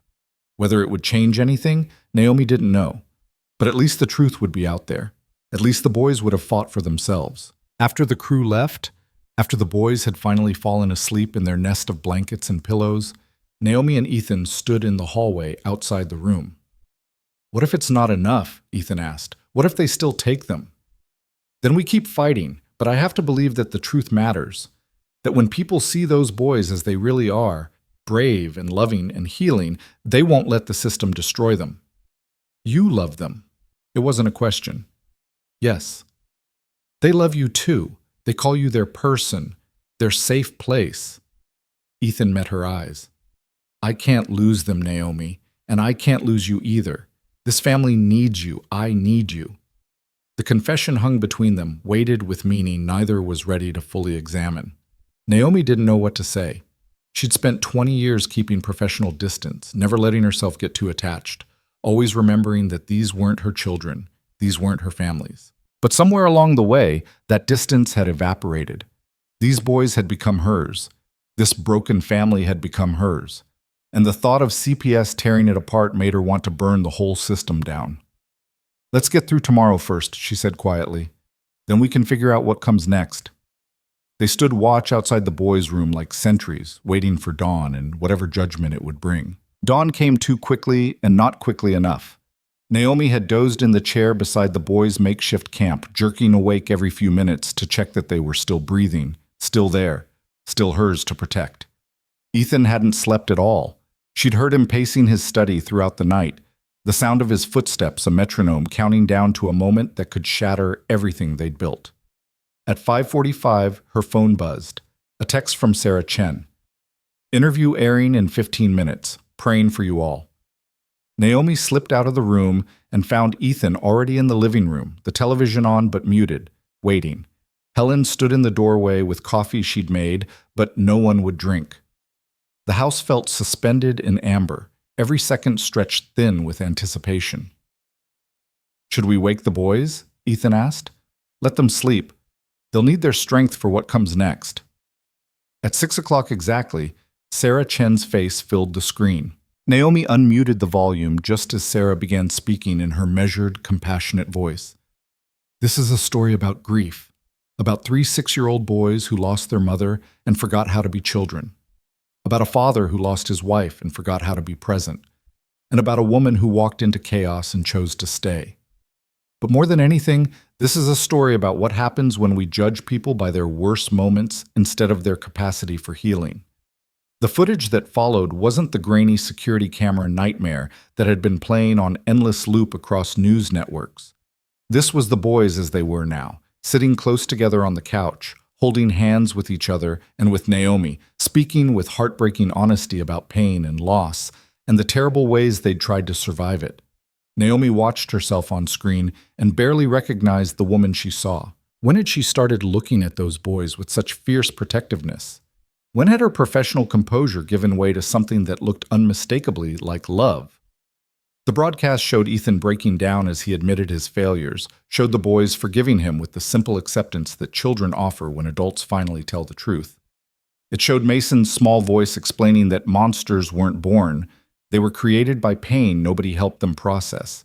It showed Lucas defending his brothers with the loyalty of someone who'd learned that family was the only safe harbor in a cruel world. It showed Ethan Jr. speaking with wisdom beyond his years about vulnerability and courage, and the risk of loving people. By the end of the segment, Helen was crying openly. Ethan sat with his head in his hands, shoulders shaking. Naomi felt tears on her own cheeks but didn't bother wiping them away. Sarah's closing words cut through the silence. The question we must ask ourselves is this: do we want to be a society that destroys children for the crime of grieving imperfectly? Or do we want to be a society that helps them heal? The Rowland family is choosing healing. The question is whether the rest of us will choose it with them. Naomi's phone exploded with notifications, texts, emails, social media messages flooding in faster than she could read them. She scrolled through the first few, her heart pounding. This is heartbreaking. Those poor babies. Everyone attacking these children should be ashamed. Where can I donate to help this family? My son lost his father last year and acted out the same way. This could be my family. Thank you for telling their story. It's working, Naomi whispered. Look at this. People are responding. They understand. Ethan grabbed his own phone, scrolling through messages from colleagues, friends, strangers. My publicist says the segment has already been shared 10,000 times. 20,000. The network's servers are crashing from traffic. Helen's phone rang. She answered, listened, then turned to them with an expression Naomi couldn't read.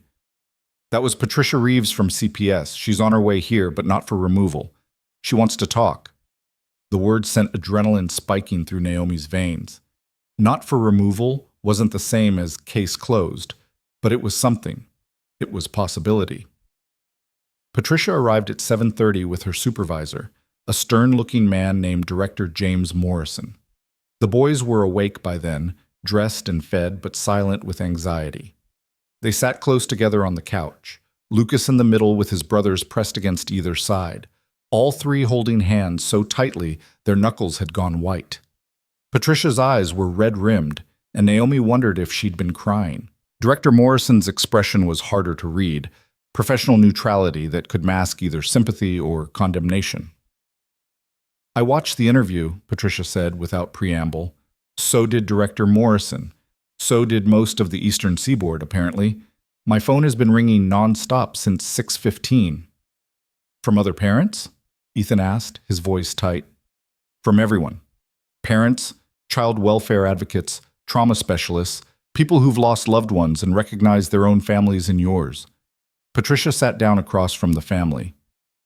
The investigation isn't closed. I want to be clear about that. But the emergency removal has been suspended pending a full evaluation. Lucas's breath came out in a shuddering exhale. Mason started crying with relief. Ethan Jr. didn't react at all, his face still locked in that protective blankness. What does that mean? Naomi asked. Suspended pending evaluation? Director Morrison spoke for the first time, his voice gravel in authority. It means we're going to do our jobs the right way instead of reacting to public pressure. The leaked footage showed children in crisis, but it didn't show the full picture. Your interview this morning provided context we should have demanded from the beginning. So you're not taking them? Ethan's voice cracked on the question. Not today. But Ms. Carter and I will be conducting weekly home visits for the next 3 months. We'll be observing family dynamics, checking in with the boys individually, reviewing therapy records if you consent to provide them. We're also going to recommend that you sue whoever leaked that security footage for violation of privacy. Those images should never have become public. We're already pursuing legal action, Ethan said. Good. Because that leak caused measurable harm to 3 minors, and there need to be consequences. Patricia leaned forward, her gaze on the boys. Lucas, Mason, Ethan, I need you to understand something. What we saw in that footage was painful to watch. But you know what I saw this morning in that interview? I saw 3 brave boys who loved their mother so much that losing her broke something inside them. And I saw 3 brave boys who are learning to put those broken pieces back together. That takes courage. Are you mad at us? Mason asked in a small voice. I'm sad for you. I'm angry at the people who judged you without trying to understand. But mad at you? Never. You didn't do anything wrong, sweetheart. You were children in pain, and the adults around you failed to help you properly. That's on us, not on you. The boys absorbed this, the tension in their small bodies gradually easing. Director Morrison stood, preparing to leave. One more thing, he said. The school that expelled you called this morning. They want to discuss readmission. Absolutely not, Naomi said before Ethan could respond. Those people showed their true colors. They abandoned these boys when things got difficult. We're not sending them back to an environment that will do it again the first time there's another challenge. That's your choice, of course. But you should know that the headmaster was overruled by the board. Dr. Walsh, the counselor, threatened to resign and take her findings to the media if the boys weren't reinstated. Several teachers supported her. The parent representatives who pushed for expulsion have been removed from the board. Lucas looked at his father. Can we go back? I like Dr. Walsh. And my teacher, Ms. Rodriguez. They were nice to us. Ethan hesitated, clearly torn between protecting his sons and giving them normalcy. Naomi understood the conflict. Trust was hard once it had been shattered. We'll think about it, Ethan finally said. Thank you for letting us know. After Patricia and Director Morrison left, the house exhaled collectively. The immediate crisis had passed, but Naomi knew better than to believe they were safe. Public opinion was fickle. Investigations could turn on minor infractions, and the boys still carried trauma that would take years to fully process. But for now, they had breathing room. They had each other. And they had the beginning of something that looked like hope. The next week brought changes Naomi hadn't anticipated. The interview had made the Rowland family a symbol. Some people saw them as brave survivors speaking truth about grief and mental health, while others doubled down on their condemnation, insisting the boys were dangerous regardless of their circumstances. But the tide of public opinion had shifted enough that the family could exist in their community without constant harassment. Ethan made the decision to homeschool the boys for the remainder of the academic year.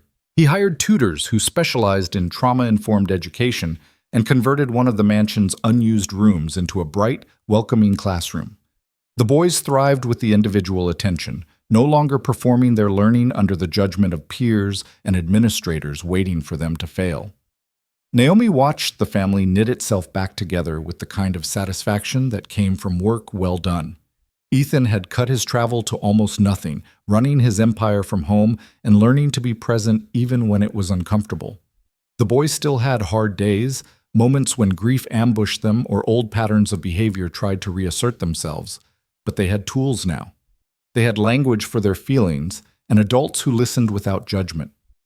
One afternoon in early spring, Naomi found Ethan Jr. alone in the garden, staring at the robin's nest they'd discovered weeks ago. The eggs had hatched, and baby birds peeped constantly, their mouths open for food their mother brought in tireless rotation. "She doesn't give up on them," Ethan Jr. said without looking at Naomi. "Even when they're loud and demanding and messy, she just keeps coming back." Naomi sat beside him on the garden bench. "That's what mothers do." "Our mother can't come back." "No, she can't. And that's not fair, and it's not okay, and it will probably hurt for your whole life. But you know what? You have other people who keep coming back now. Your dad, me, Helen, Dr. Walsh, your tutors. We're not your mother, but we're here." Ethan Jr. was quiet for a long moment. "Are you going to stay forever?" The question landed like a stone in still water, sending ripples through everything Naomi had been trying not to think about. What happened when the boys didn't need her anymore?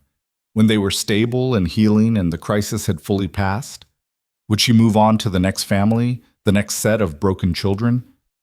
"I don't know about forever," Naomi said honestly. "But I'm not going anywhere right now. And when things change, because things always change, we'll talk about it together. I won't just disappear one day, I promise." "Promises can break. Mom promised she'd get better." "Your mom didn't break her promise on purpose.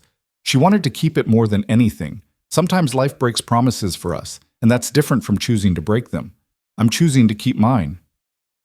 Ethan Jr. leaned against her shoulder, and they watched the mother robin feed her babies until the sun started to set. That evening, Naomi received a phone call that would change everything. The woman on the other end introduced herself as Dr. Rebecca Torres, director of a children's trauma center in Philadelphia. "Ms. Carter, I saw your interview with the Rowland family.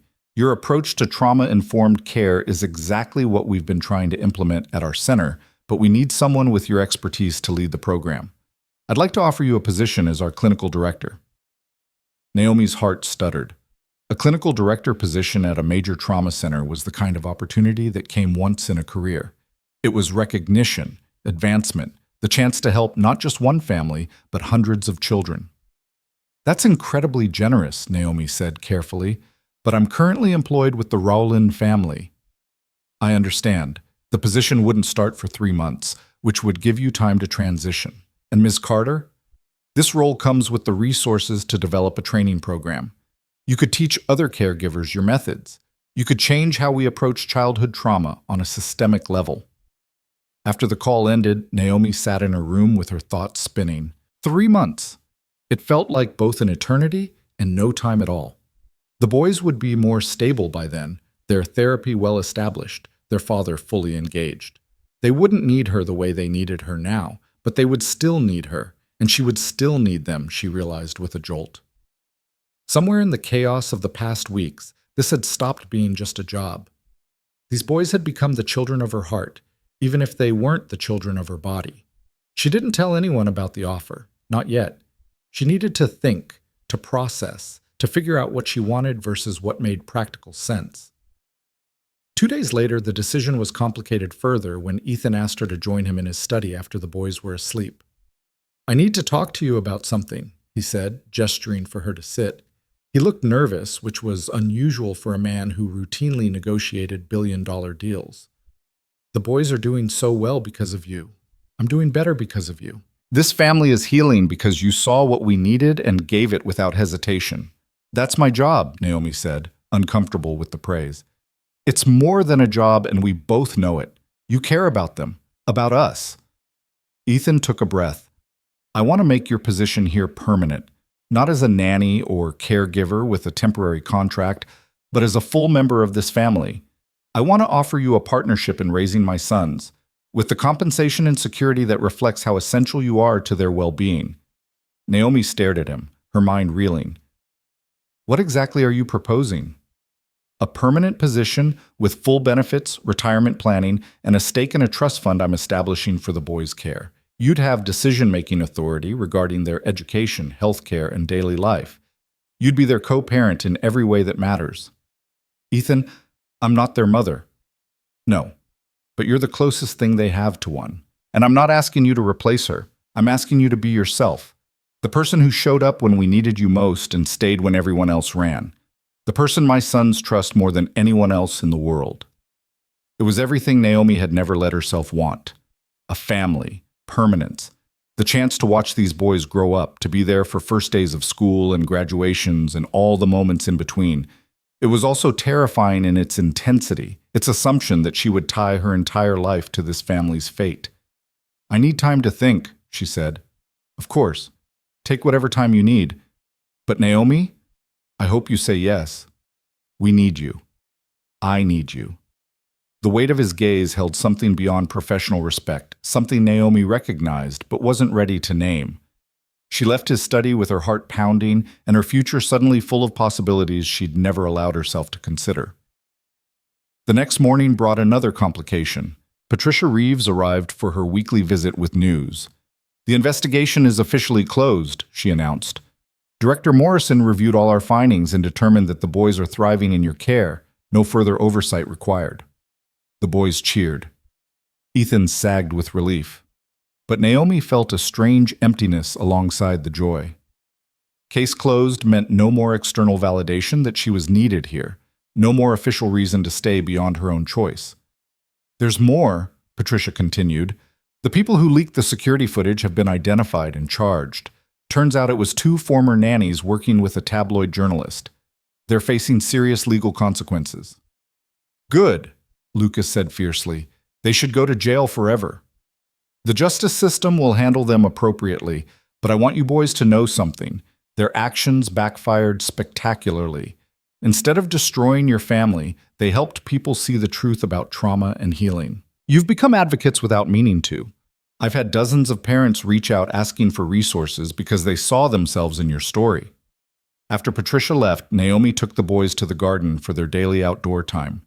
They'd started a vegetable patch together, learning to nurture growing things as a metaphor for nurturing themselves.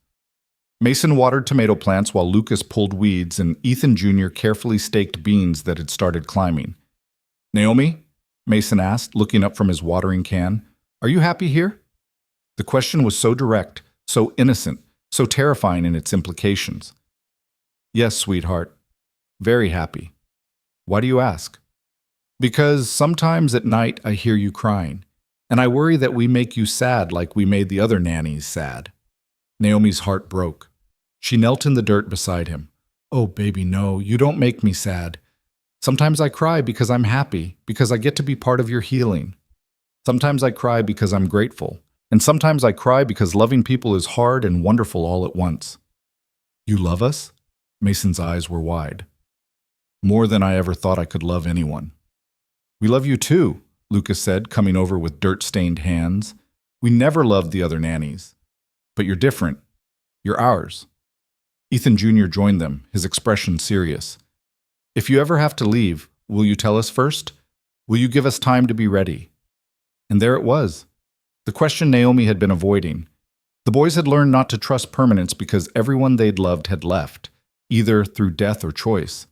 They needed to know she wouldn't blindside them, wouldn't abandon them without warning. I promise that if I ever need to leave, we'll talk about it together. You'll have time, you'll have explanations, and you'll have a voice in how it happens. But right now, I'm not going anywhere.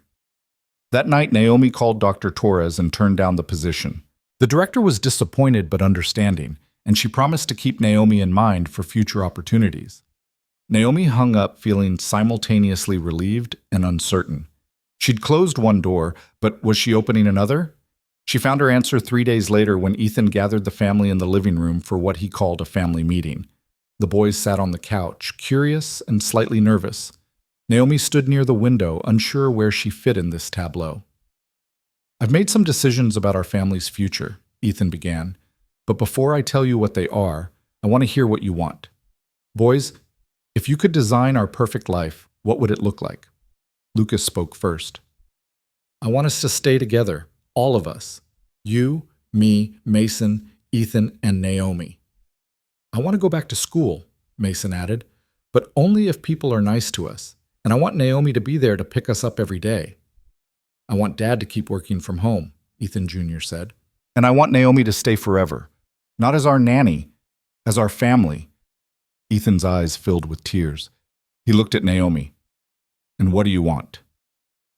Naomi had spent 42 years building walls around her heart, protecting herself from the pain of attachment by never fully committing to the families she served. She told herself it was professional, necessary, the only way to survive in work that required witnessing trauma without drowning in it. But these three boys and their broken father had demolished those walls brick by brick. They'd shown her that love wasn't a weakness to be avoided, but a strength to be embraced, even when it terrified her. I want to stay, Naomi said, her voice shaking. I want to be part of this family, if you'll have me, not as an employee, as someone who belongs here. The boys erupted from the couch and ran to her, throwing their arms around her waist and holding on like she might disappear if they let go. Ethan crossed the room and wrapped his arms around all of them, creating a circle of safety and love and chosen family. Then it's settled, Ethan said. We're rewriting the rules. Naomi, you're not the nanny, you're our family. We'll figure out the legal and logistical details, but the emotional truth is already clear. You're theirs and they're yours, and I'm grateful every single day that you walked through our door and refused to leave. Helen appeared in the doorway, smiling through tears. I hate to interrupt this moment, but there are reporters outside. Apparently word got out about the case being closed, and they want a statement. Ethan looked at Naomi, then at the boys. What do you think? Should we talk to them? Only if we do it together, Lucas said, as a family. They walked outside together, Ethan, Naomi, and three boys who'd been called demons and monsters and dangerous. The reporters shouted questions, cameras flashed, but the family stood united on the front steps of the mansion. Ethan spoke first, his voice clear and strong. Our family has been through hell and back. We lost someone we loved more than life itself, and we nearly lost each other in the grief. But we were given a gift, the gift of someone who saw past our worst moments and believed in our capacity to heal. Naomi Carter saved my sons. She saved me. She saved our family. Naomi spoke next, her hand resting on Mason's shoulder. These boys taught me that love is worth the risk of pain, that families can be built from choice as much as from blood, that healing is possible even after the kind of loss that feels unsurvivable. I'm honored to be part of their story. Then Lucas stepped forward, flanked by his brothers, and spoke with the wisdom of a child who'd survived the unsurvivable. We want people to know that it's okay to fall apart when bad things happen. It's okay to be angry and sad and scared. What's not okay is when people give up on you because you're not perfect. Our mom died and we fell apart and nobody knew how to help us. But Naomi didn't give up. Our dad didn't give up. We didn't give up on each other. And now we're okay again. Not perfect, but okay. And that's enough. The questions that followed were gentler than before, tinged with respect rather than sensationalism.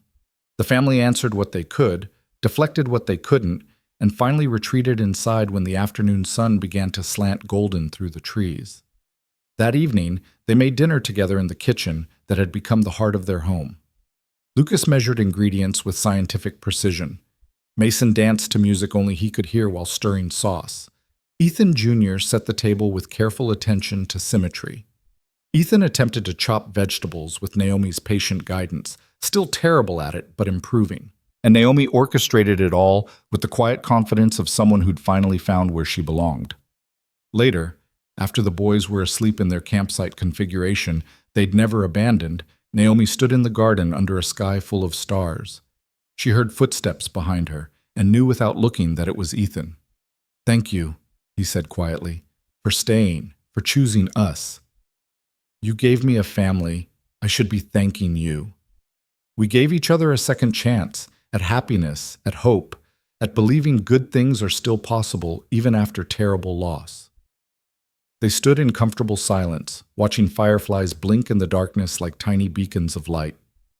Inside the mansion, three boys slept peacefully, their nightmares becoming less frequent, their smiles becoming more natural, their trust in the world gradually rebuilding. The future still held uncertainties. The boys would need ongoing therapy, patience through setbacks, support as they navigated a world that had seen them at their worst. Ethan would need to continue learning to be present, to sit with discomfort, to choose his sons over the escape of work. Naomi would need to balance her professional identity with this new role as chosen family, to maintain boundaries while also fully committing her heart.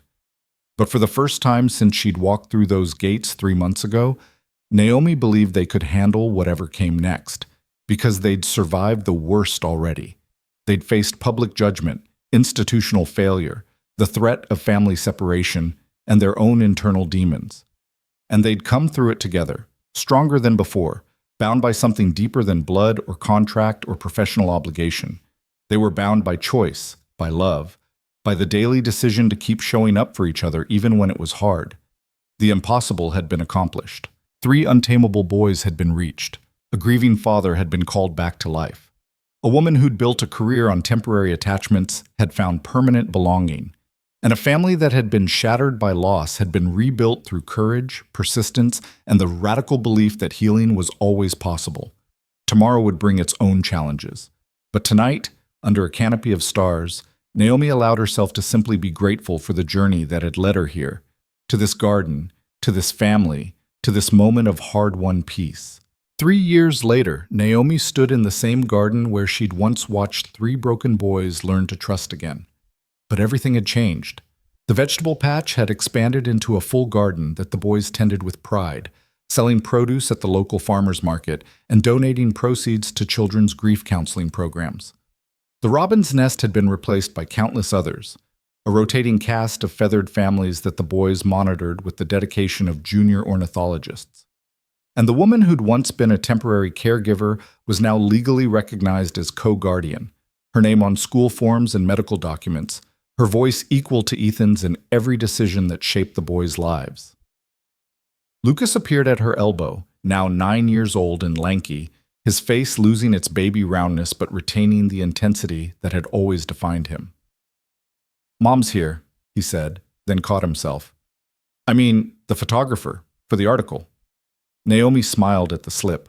The boys had started calling her mom about a year ago, tentatively at first, then with growing confidence. She'd cried the first time Mason said it, and the boys had panicked until she explained these were happy tears, grateful tears, tears that came from being given a gift you never thought you deserved. "Tell her I'll be right there. Are your brothers ready?" Mason's trying to fix his hair for the 40th time. Ethan says he doesn't care what he looks like, which means he cares a lot but doesn't want to admit it. Lucas grinned. "Dad's wearing the tie you picked out, the blue one that matches his eyes." "Does he look nervous?" "Terrified. You'd think he was preparing for a board meeting instead of talking about how feelings are important." Naomi laughed and followed Lucas inside. The mansion felt different now, lived in, loved in, marked by the beautiful chaos of family life. Photos covered surfaces that had once been sterile and bare. The boys' artwork hung in frames beside expensive paintings. Shoes cluttered the entryway. The kitchen always smelled like something baking because Mason had discovered a passion for cooking and insisted on making elaborate desserts every weekend. The journalist waiting in the living room was different from Sarah Chen, but her eyes held the same compassion. Her name was Michelle Park, and she'd reached out specifically because she wanted to do a follow-up piece about the Rowland family 3 years after the interview that had changed public perception about childhood trauma and grief. "Thank you for agreeing to this," Michelle said, as the family settled into their usual configuration, the boys on the couch with Naomi and Ethan flanking them, everyone close enough to touch. "I know you value your privacy now." "We do," Ethan agreed. "But we also know there are families out there struggling the way we struggled. If our story helps even one child get the support they need instead of the judgment we faced, it's worth it."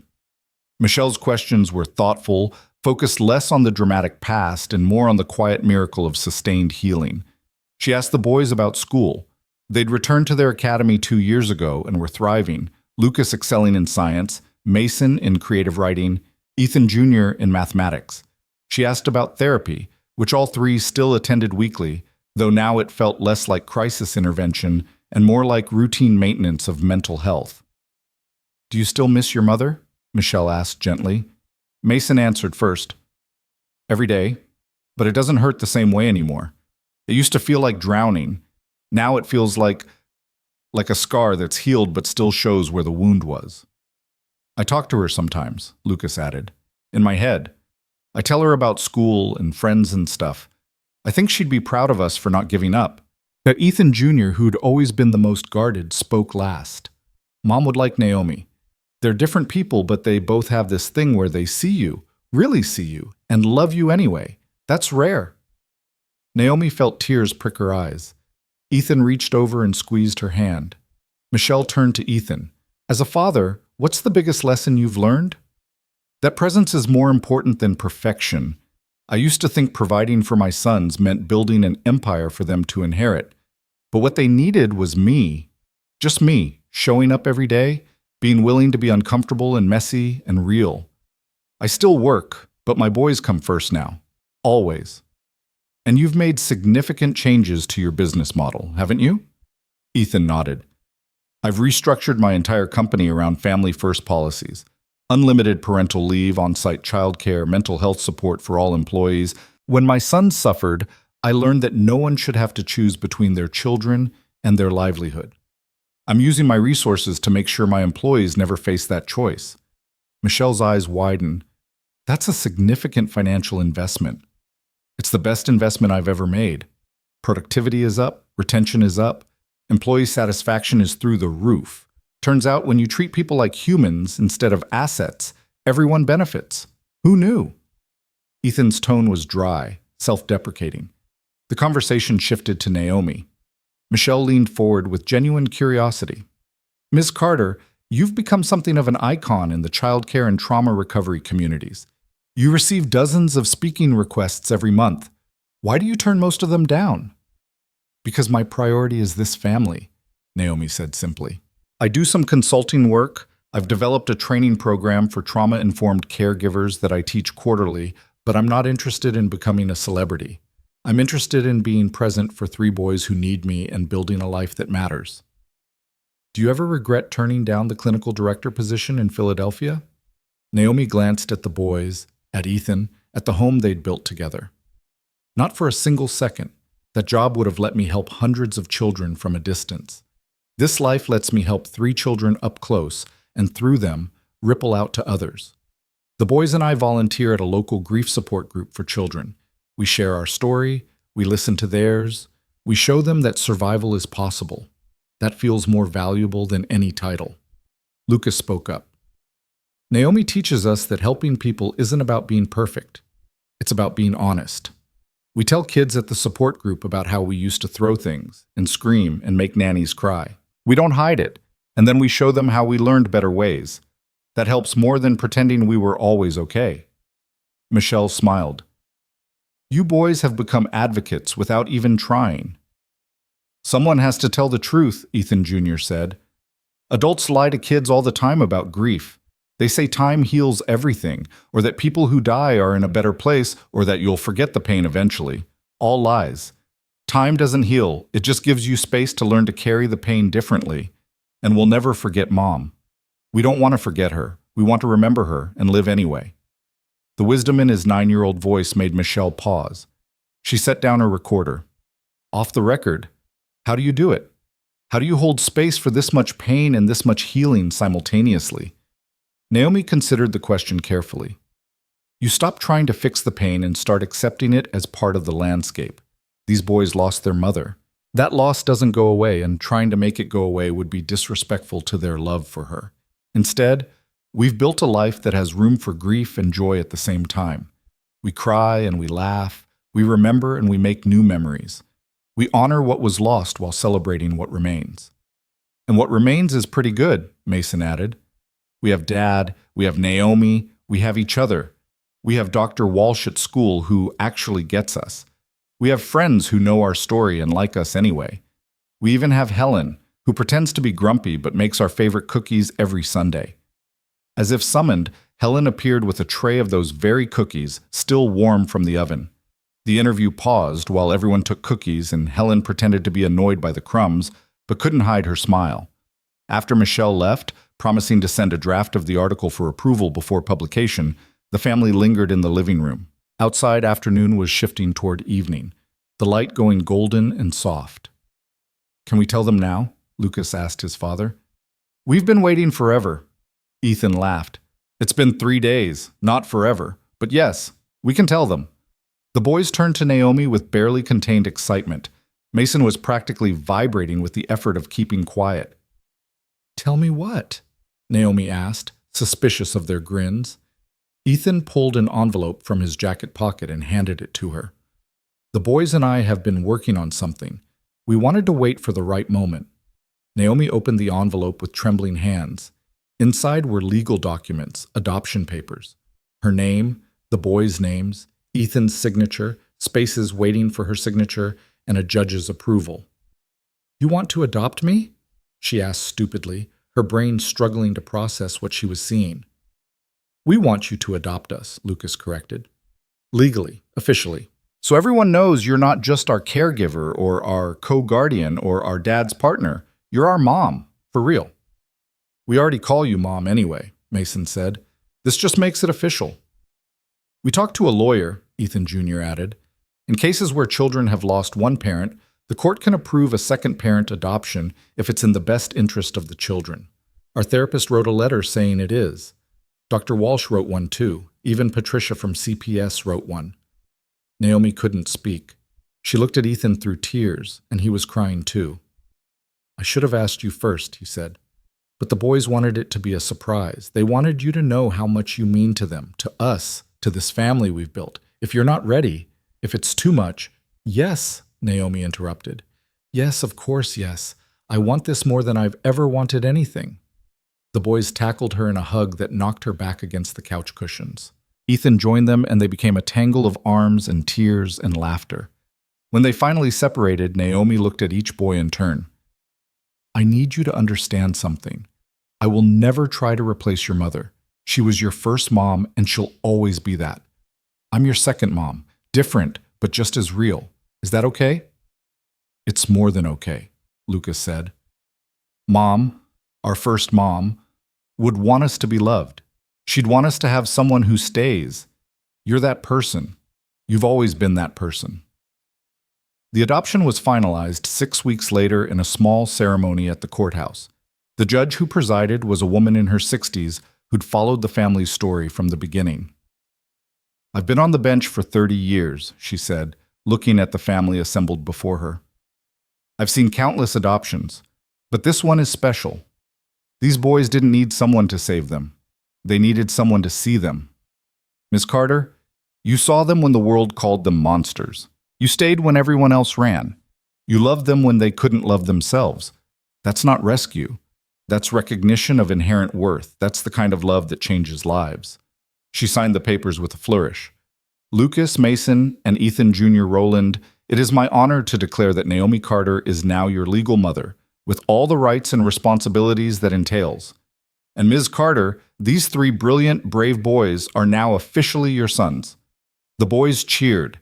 Helen cried openly. Dr. Walsh, who'd come to witness the ceremony, applauded, and Naomi felt something settle in her chest, a sense of belonging so complete it was almost overwhelming. The celebration that followed was small but joyful.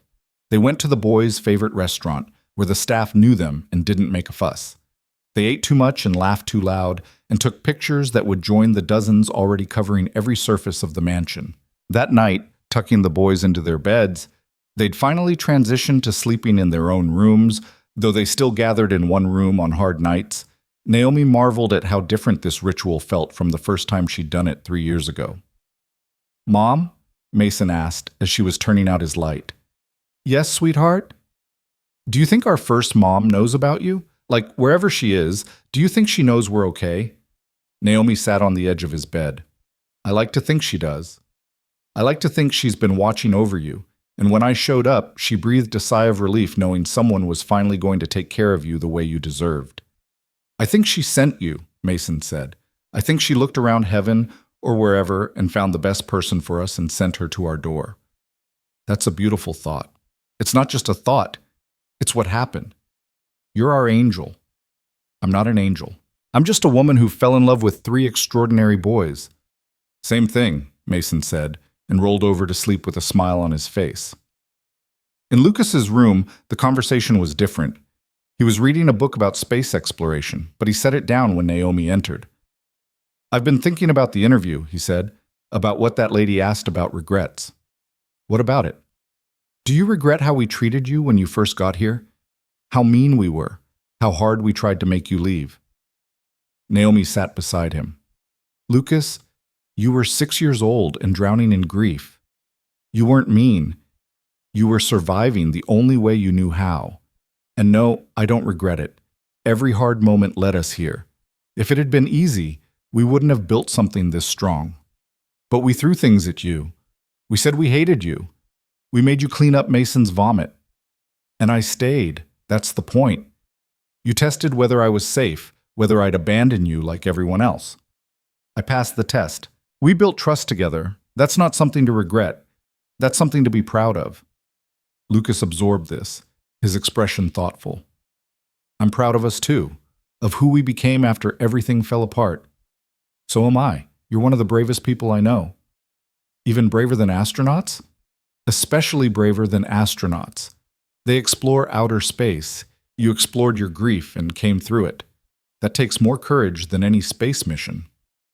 In Ethan Jr.'s room, the boy was already in bed, but clearly waiting for her.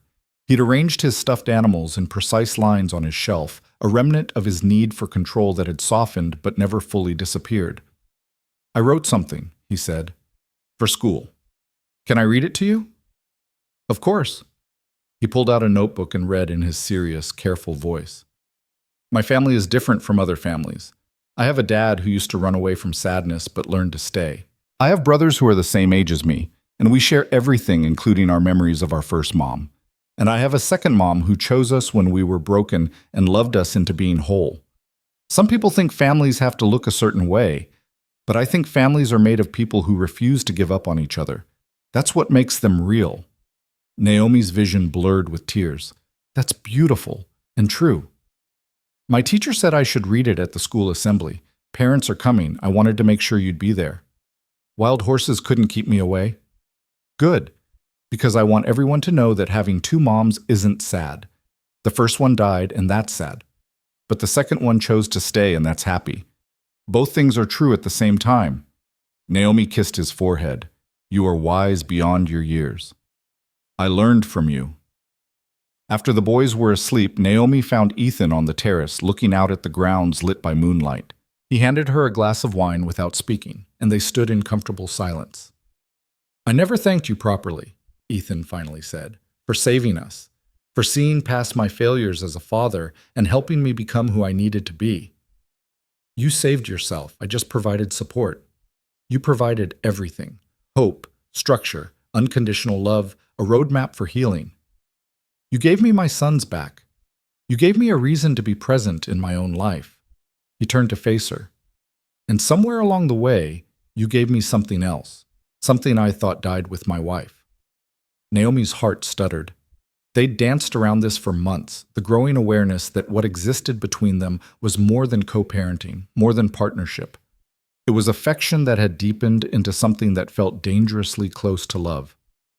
Ethan, I'm not asking for anything, he said quickly. I know this is complicated. I know we need to prioritize the boys.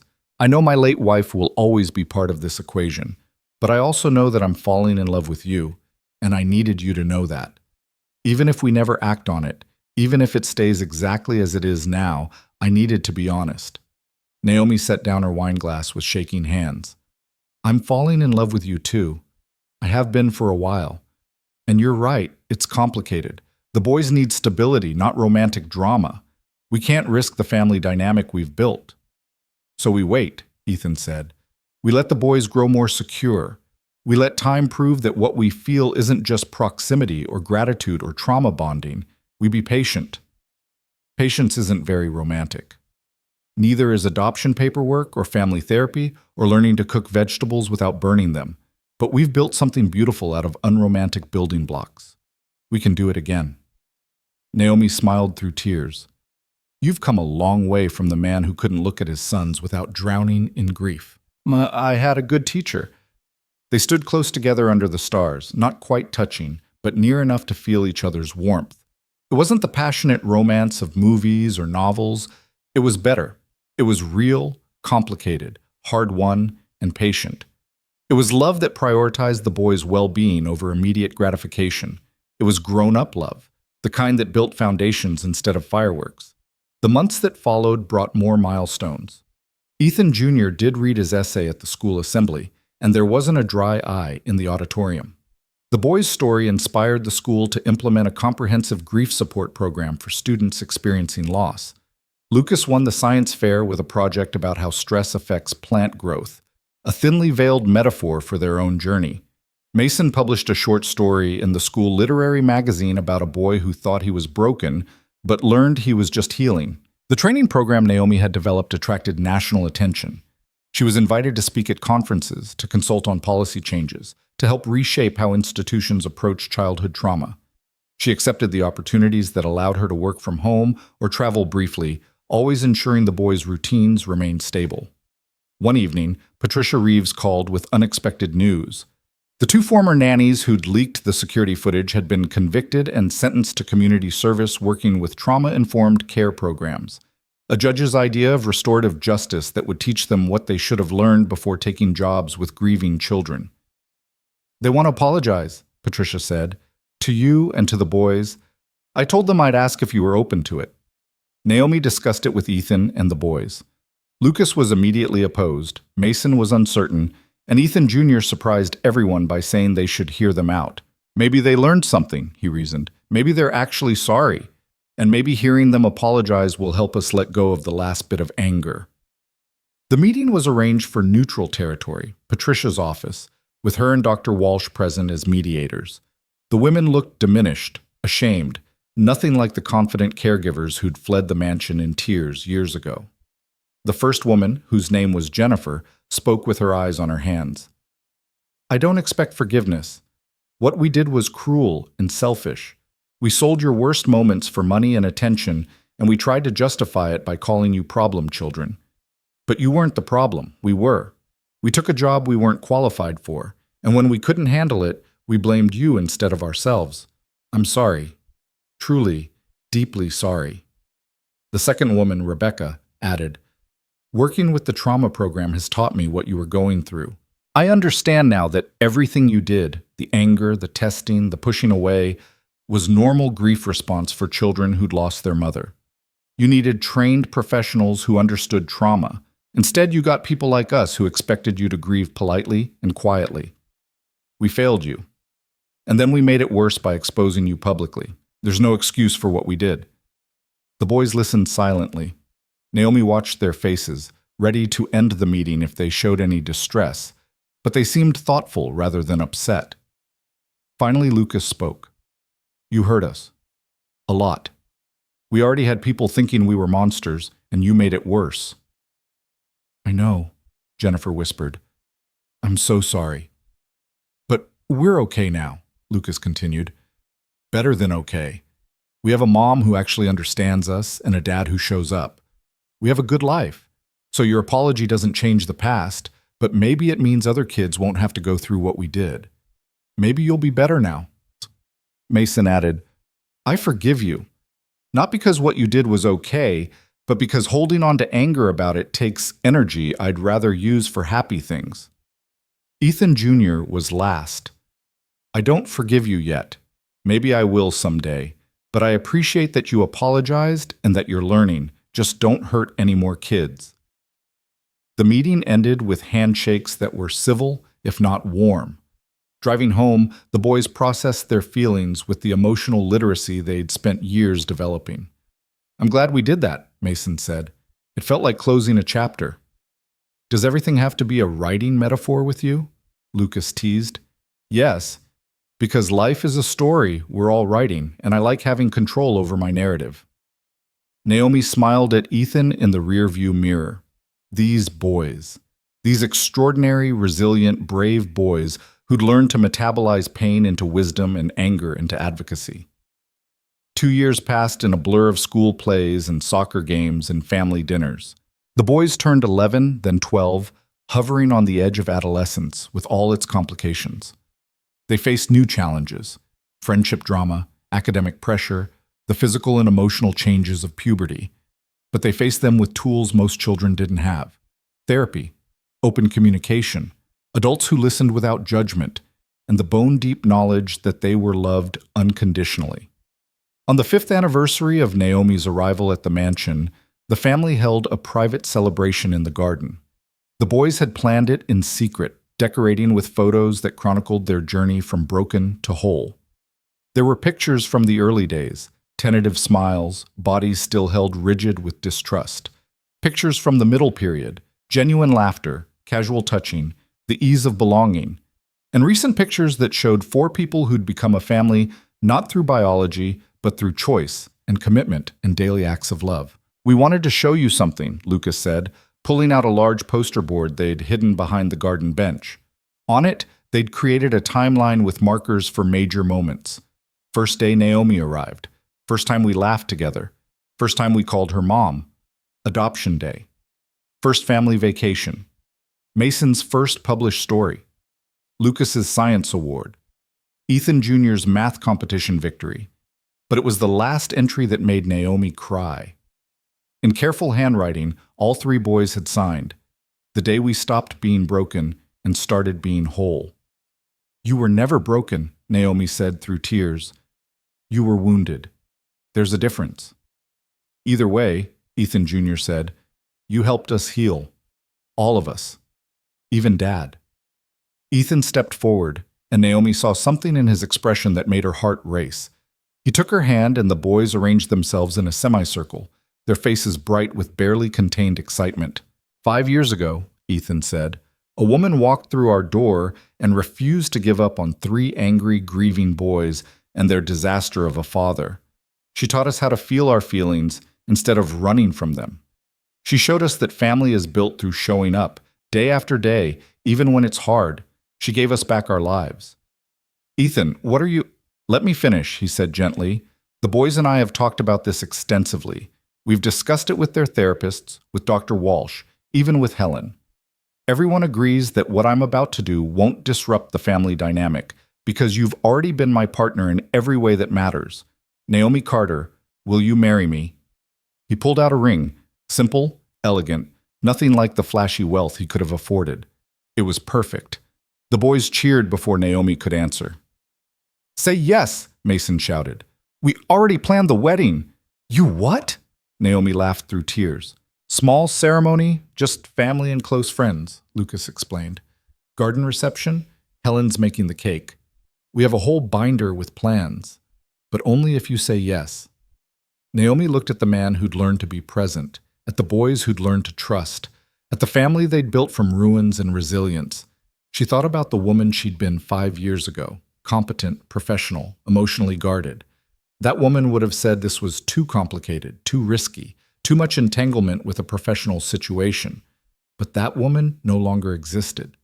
She'd been transformed by love, by the daily practice of showing up, by 3 boys who'd taught her that walls built for protection could become prisons. "Yes," Naomi said. "Yes, of course, yes." Ethan slipped the ring on her finger, and the boys tackled them both in a hug that became a group celebration on the garden grass. Somewhere above them, Naomi liked to imagine, a woman with auburn hair and kind eyes smiled at the family that had been built in her absence, different from what she'd left behind, but no less full of love. The wedding happened 3 months later in the garden, where so much of their healing had taken place. Dr. Walsh officiated. Patricia Reeves attended with tears of joy. Helen supervised every detail with her usual efficiency, masking deep affection. The boys served as best men, wearing suits they'd picked out themselves and speaking vows about what family meant to them. "When Naomi first came," Lucas said, "we thought family meant the people who had to love you because of blood or obligation. Now we know family means the people who choose to love you every single day, especially when it's hard. That's what Naomi chose. That's what Dad learned to do. That's what we all do for each other now." A mason read a poem he'd written about gardens and growth and how the most beautiful things often grow from the richest soil. Ethan Jr. spoke last, his voice steady despite the emotion in his eyes. Our first mom taught us what unconditional love looked like. Our second mom taught us that such love could be found again, even after devastating loss. And our dad taught us that people can change, can grow, can become who their children need them to be. We're the luckiest kids in the world, not because we have money or a big house, but because we have parents, all of them past and present, who loved us enough to help us become ourselves. There wasn't a dry eye in the garden. The years that followed were not without challenges. The boys navigated adolescence with its hormone-fueled drama and identity crises. Lucas struggled with anxiety. Mason battled perfectionism. Ethan Jr. went through a phase of testing every boundary to ensure they still held. Ethan and Naomi had disagreements about parenting approaches, about work-life balance, about how to support the boys through difficulties. But they faced everything together, armed with communication skills learned through years of therapy and commitment to honesty. They had hard conversations instead of avoiding conflict. They admitted mistakes instead of defending egos. They chose the relationship over being right. When Lucas graduated high school as valedictorian, his speech addressed the crowd with characteristic intensity. I stand here today not because I'm smarter than anyone else, but because I had people who refused to give up on me when I was at my worst. When I was 6 years old, I was called a monster, a demon, a lost cause. I threw things at the woman who would become my mother. I screamed that I hated her, and she stayed anyway. She saw past my pain to my potential. That's what great teachers do. They see who you could become, and they love you until you can see it too. Mason became a published author at 19. His debut novel, a fictionalized account of three brothers learning to survive their mother's death. The dedication read, "For my first mom, who taught me to love. For my second mom, who taught me to live. For my dad, who taught me to keep showing up. And for my brothers, who taught me that you're never alone if you let people in." Ethan Jr. graduated with dual degrees in mathematics and psychology, determined to use his analytical skills to help other children navigate trauma. His graduate thesis explored the long-term outcomes of trauma-informed care versus traditional behavioral interventions. The Rowland family served as his primary case study, with their permission. Through it all, Naomi and Ethan built a marriage that honored the complexity of their situation. They kept photos of the boys' first mother visible throughout the house. They talked about her on her birthday, on the anniversary of her death, on random Tuesdays when one of the boys remembered something she used to do. They made space for grief alongside joy, memory alongside new experience. The foundation Ethan established in his late wife's name grew into a national organization providing support for families experiencing loss. Naomi served as clinical director, developing programs that reached thousands of children. The boys volunteered throughout high school and college, speaking at conferences and support groups, using their story to help others. On the 10th anniversary of Naomi's arrival, the family returned to the garden for another celebration. The boys were young men now, Lucas studying astrophysics at MIT, Mason teaching creative writing while working on his second novel, Ethan Jr. in graduate school pursuing his doctorate. They'd brought partners and friends, expanding the family circle in the organic way healthy families do. Helen, now retired but still baking cookies every Sunday, raised a glass. 10 years ago, this family was broken. 3 little boys raged against a world that had taken their mother. A father drowned in grief he didn't know how to process. And a woman arrived who had no idea she was walking into her destiny. Today, we celebrate not just survival, but transformation. You didn't just heal, you became healers. You didn't just survive, you thrived, and you did it together. Ethan stood, pulling Naomi close. I've given a lot of speeches in my life, business presentations, investor meetings, conference keynotes, but nothing I've ever said matters as much as what I want to say now. He looked at the boys, his sons, her sons, their sons. Thank you for teaching me that success isn't measured in quarterly earnings or stock prices. It's measured in the relationships we build, the love we give, the lives we touch. This family is my greatest achievement. Not the company, not the wealth, not the accolades. This, us, always. Naomi couldn't speak past the lump in her throat, so she simply held her husband close and looked at the men their boys had become. Strong, compassionate, emotionally intelligent men who would carry forward the lessons learned in this garden. Men who understood that vulnerability was strength, that asking for help was courage, that loving fully despite the risk of loss was the only way to truly live.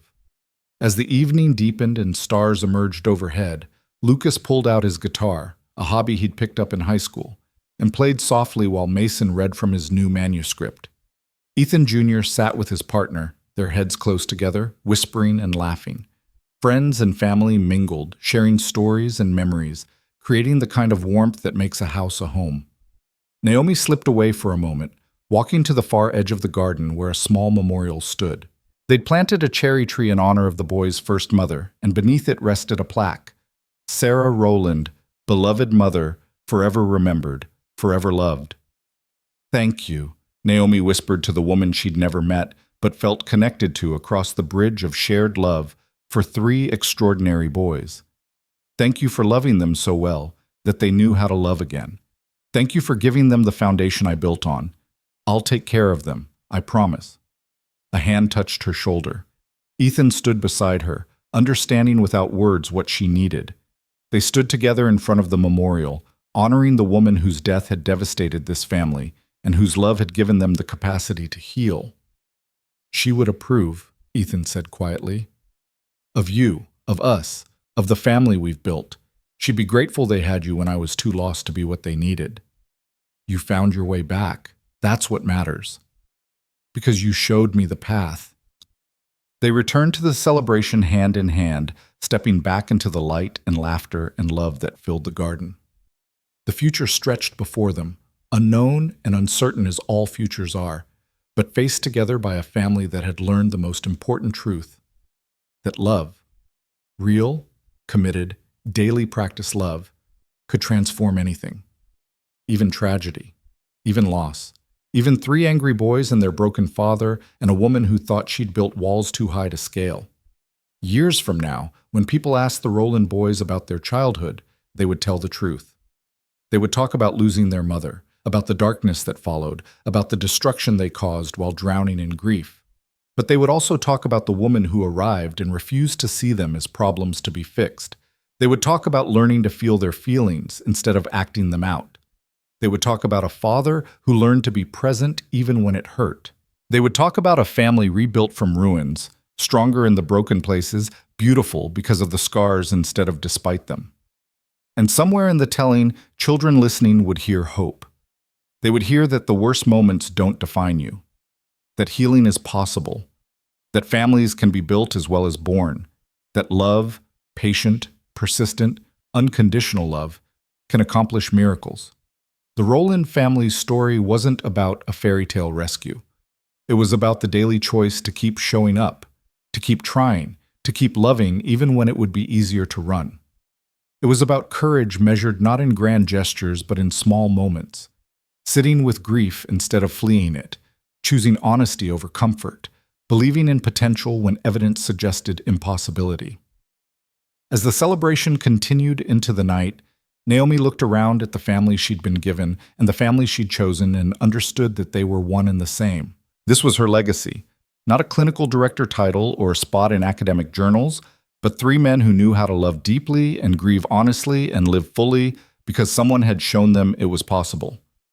The untamable boys had been tamed not through force or discipline or behavioral modification, but through being seen, through being loved, through being given time and space and support to transform their pain into strength. And the woman who'd spent a career maintaining professional distance had been transformed too, learning that the greatest gift you can give another person is your full, committed, unguarded presence. Learning that families are built one day at a time, one choice at a time, one moment of showing up when it would be easier to walk away. This was the miracle. Not that broken things had been fixed, but that broken things had been loved into wholeness. Not that pain had been erased, but that pain had been honored and integrated and transformed into wisdom. Not that they'd forgotten what they'd lost, but that they'd found the courage to love again anyway. The music played on, the stars wheeled overhead, And in a garden where grief had once reigned supreme, joy had taken root and flourished, proof that even in the darkest soil, beautiful things can grow.